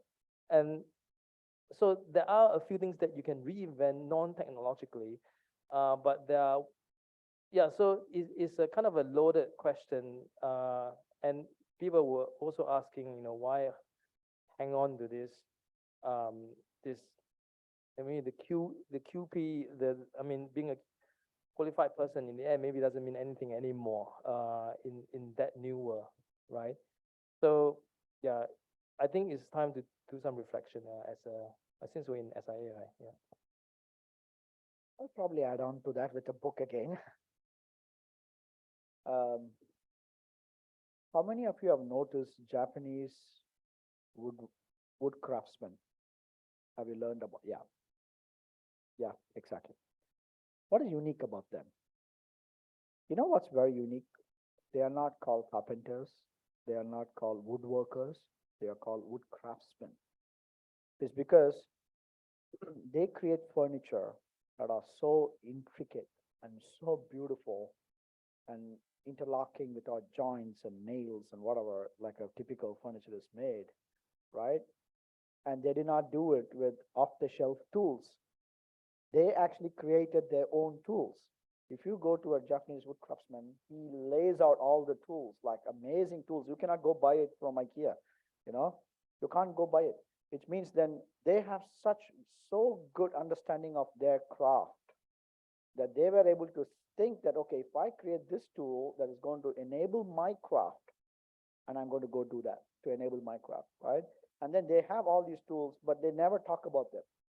They are proud to show it, but then they are more proud to show the output, right? So the focus is not on the tool, but on the actual outcome of that, right? That enables them to do this amazing stuff. So I think in some ways, if we were to take it as an analogy, it's the same way for architects. We have to reinvent our craft in such a way that we are becoming more and more craftsmen.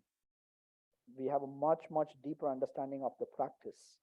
And all these tools, whatever come and go, I mean, I've been in NUS research, I've seen my own share of tools come and go. Flux.io that you showed came and went, When it came, it was the next big tool, then it's gone. Today, there are many tools. Tomorrow, there'll be new tools. But ultimately, what matters is what outcome are we creating in the society? What is the space that we are breathing, So I think that if we have the focus on the craft and enabling the craft, the tools kind of will be taking care of design technologists like Mia, okay? Don't worry. Or at least I'll have a job. But maybe for the fun of it, right? There's this book also, right? Architects after architecture. So I did a book launch in Royal College of Art, I think. And they invited all these cool guys who didn't do architecture but became quite famous, right? Doing, I don't know, like movies and films and all that. And it's like, I like forensic architecture, if you're familiar with that word, forensic architecture. So they use the skills of the architect to do something else. So what I'm now suggesting that if we take the other extreme end, we don't become craftsmen. We actually, because our education is so spread out, which probably tells, well, in a way, the reason why you could more easily reinvent, to put it nicely, or just being lost.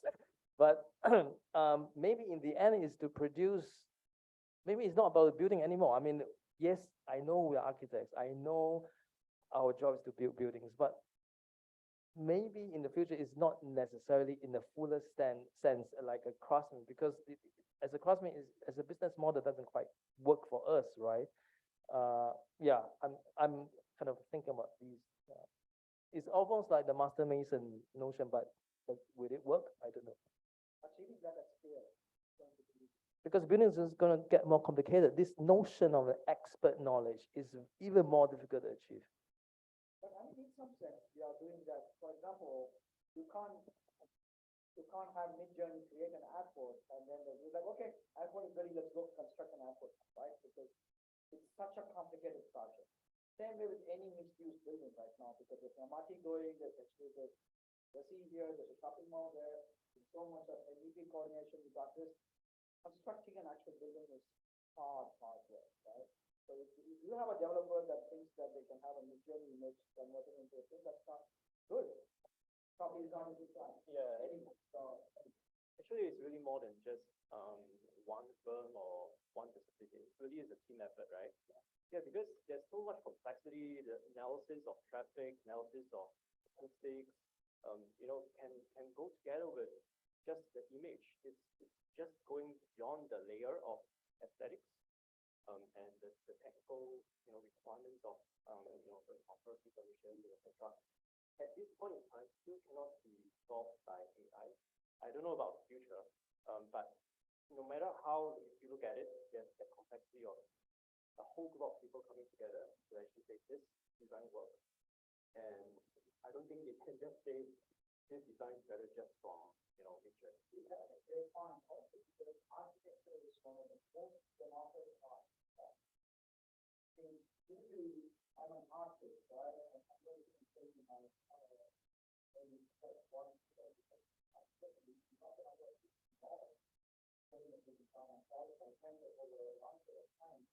compare that with aviation, compare that with automobiles.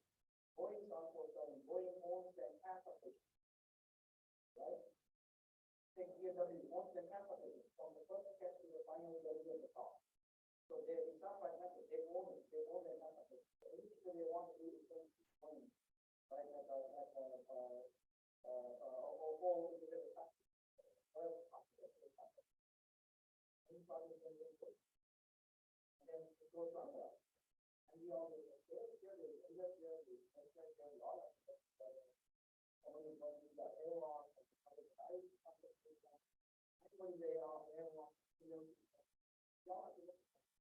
that's one of the most democratic options. I think that we need to show some concept of that. Thousands of people going one panel wrong and one person dead, so we can shut that. So it's a very democratic option. That's what we do. In answer,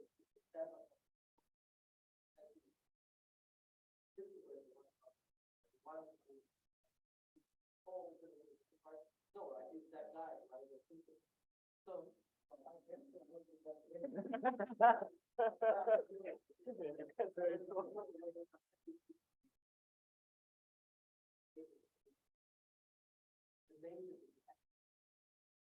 there's no such thing as our collective subjective that we project.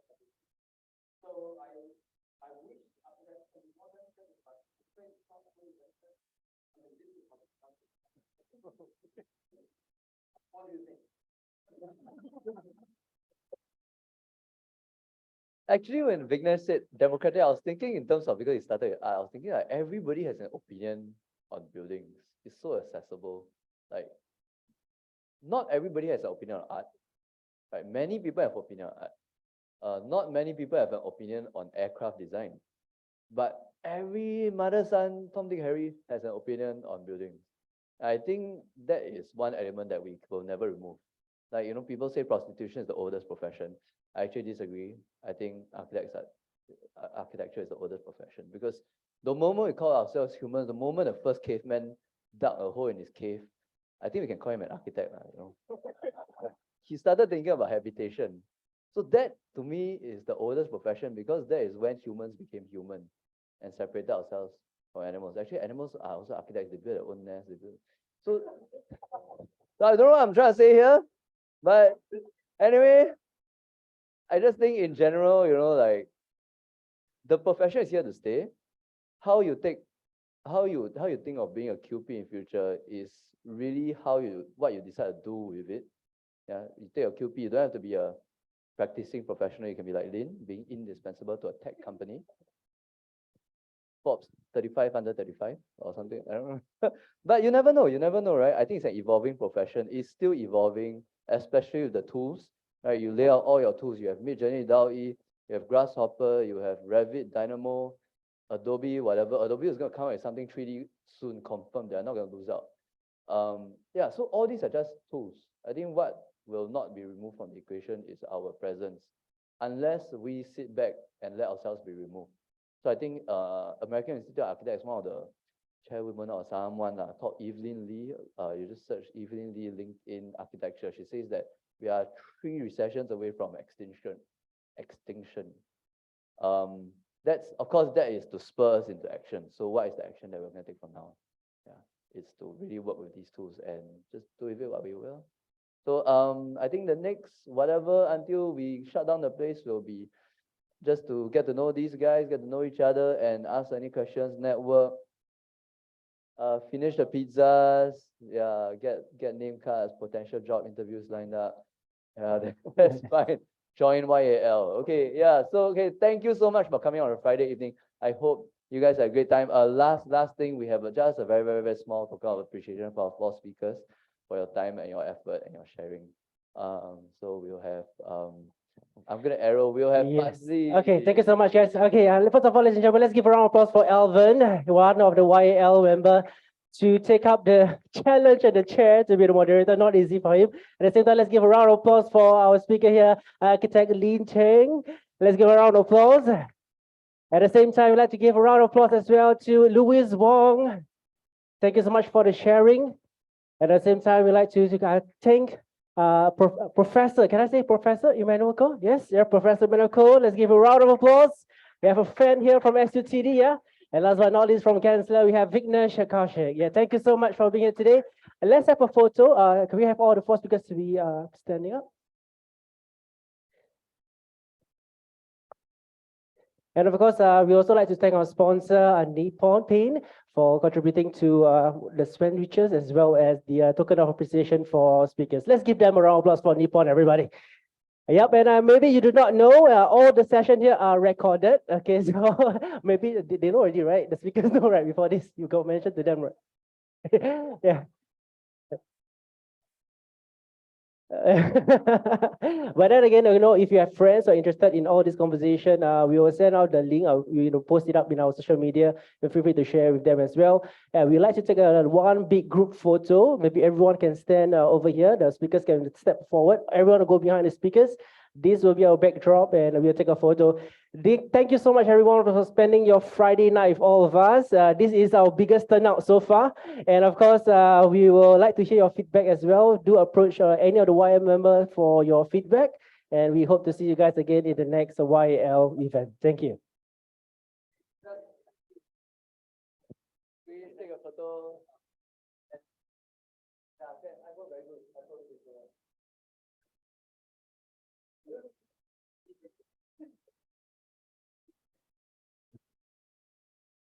Okay, maybe you can, we can push the chairs away for a bit. Maybe those of you who are seated here, maybe we can push the chairs to the back a little bit.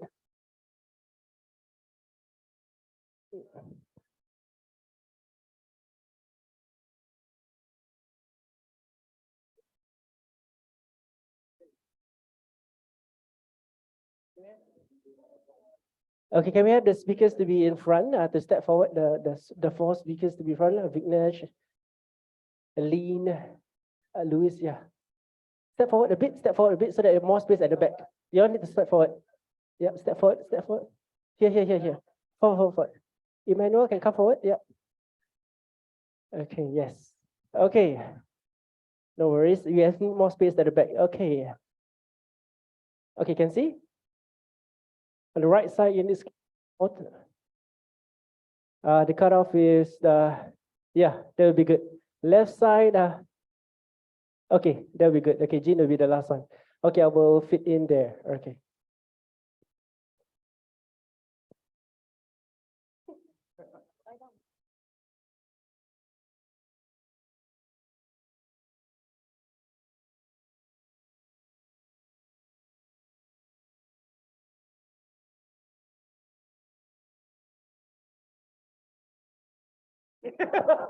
Let's go. 1, 2, 3. Okay, yeah, thank you so much everyone for coming. And of course, we hope to see you guys again in the next YL event. Stay tuned for the upcoming events coming up next month, as well as the YAW workshop coming up on the 8th April. See you guys. Thank you very much. Have a great night.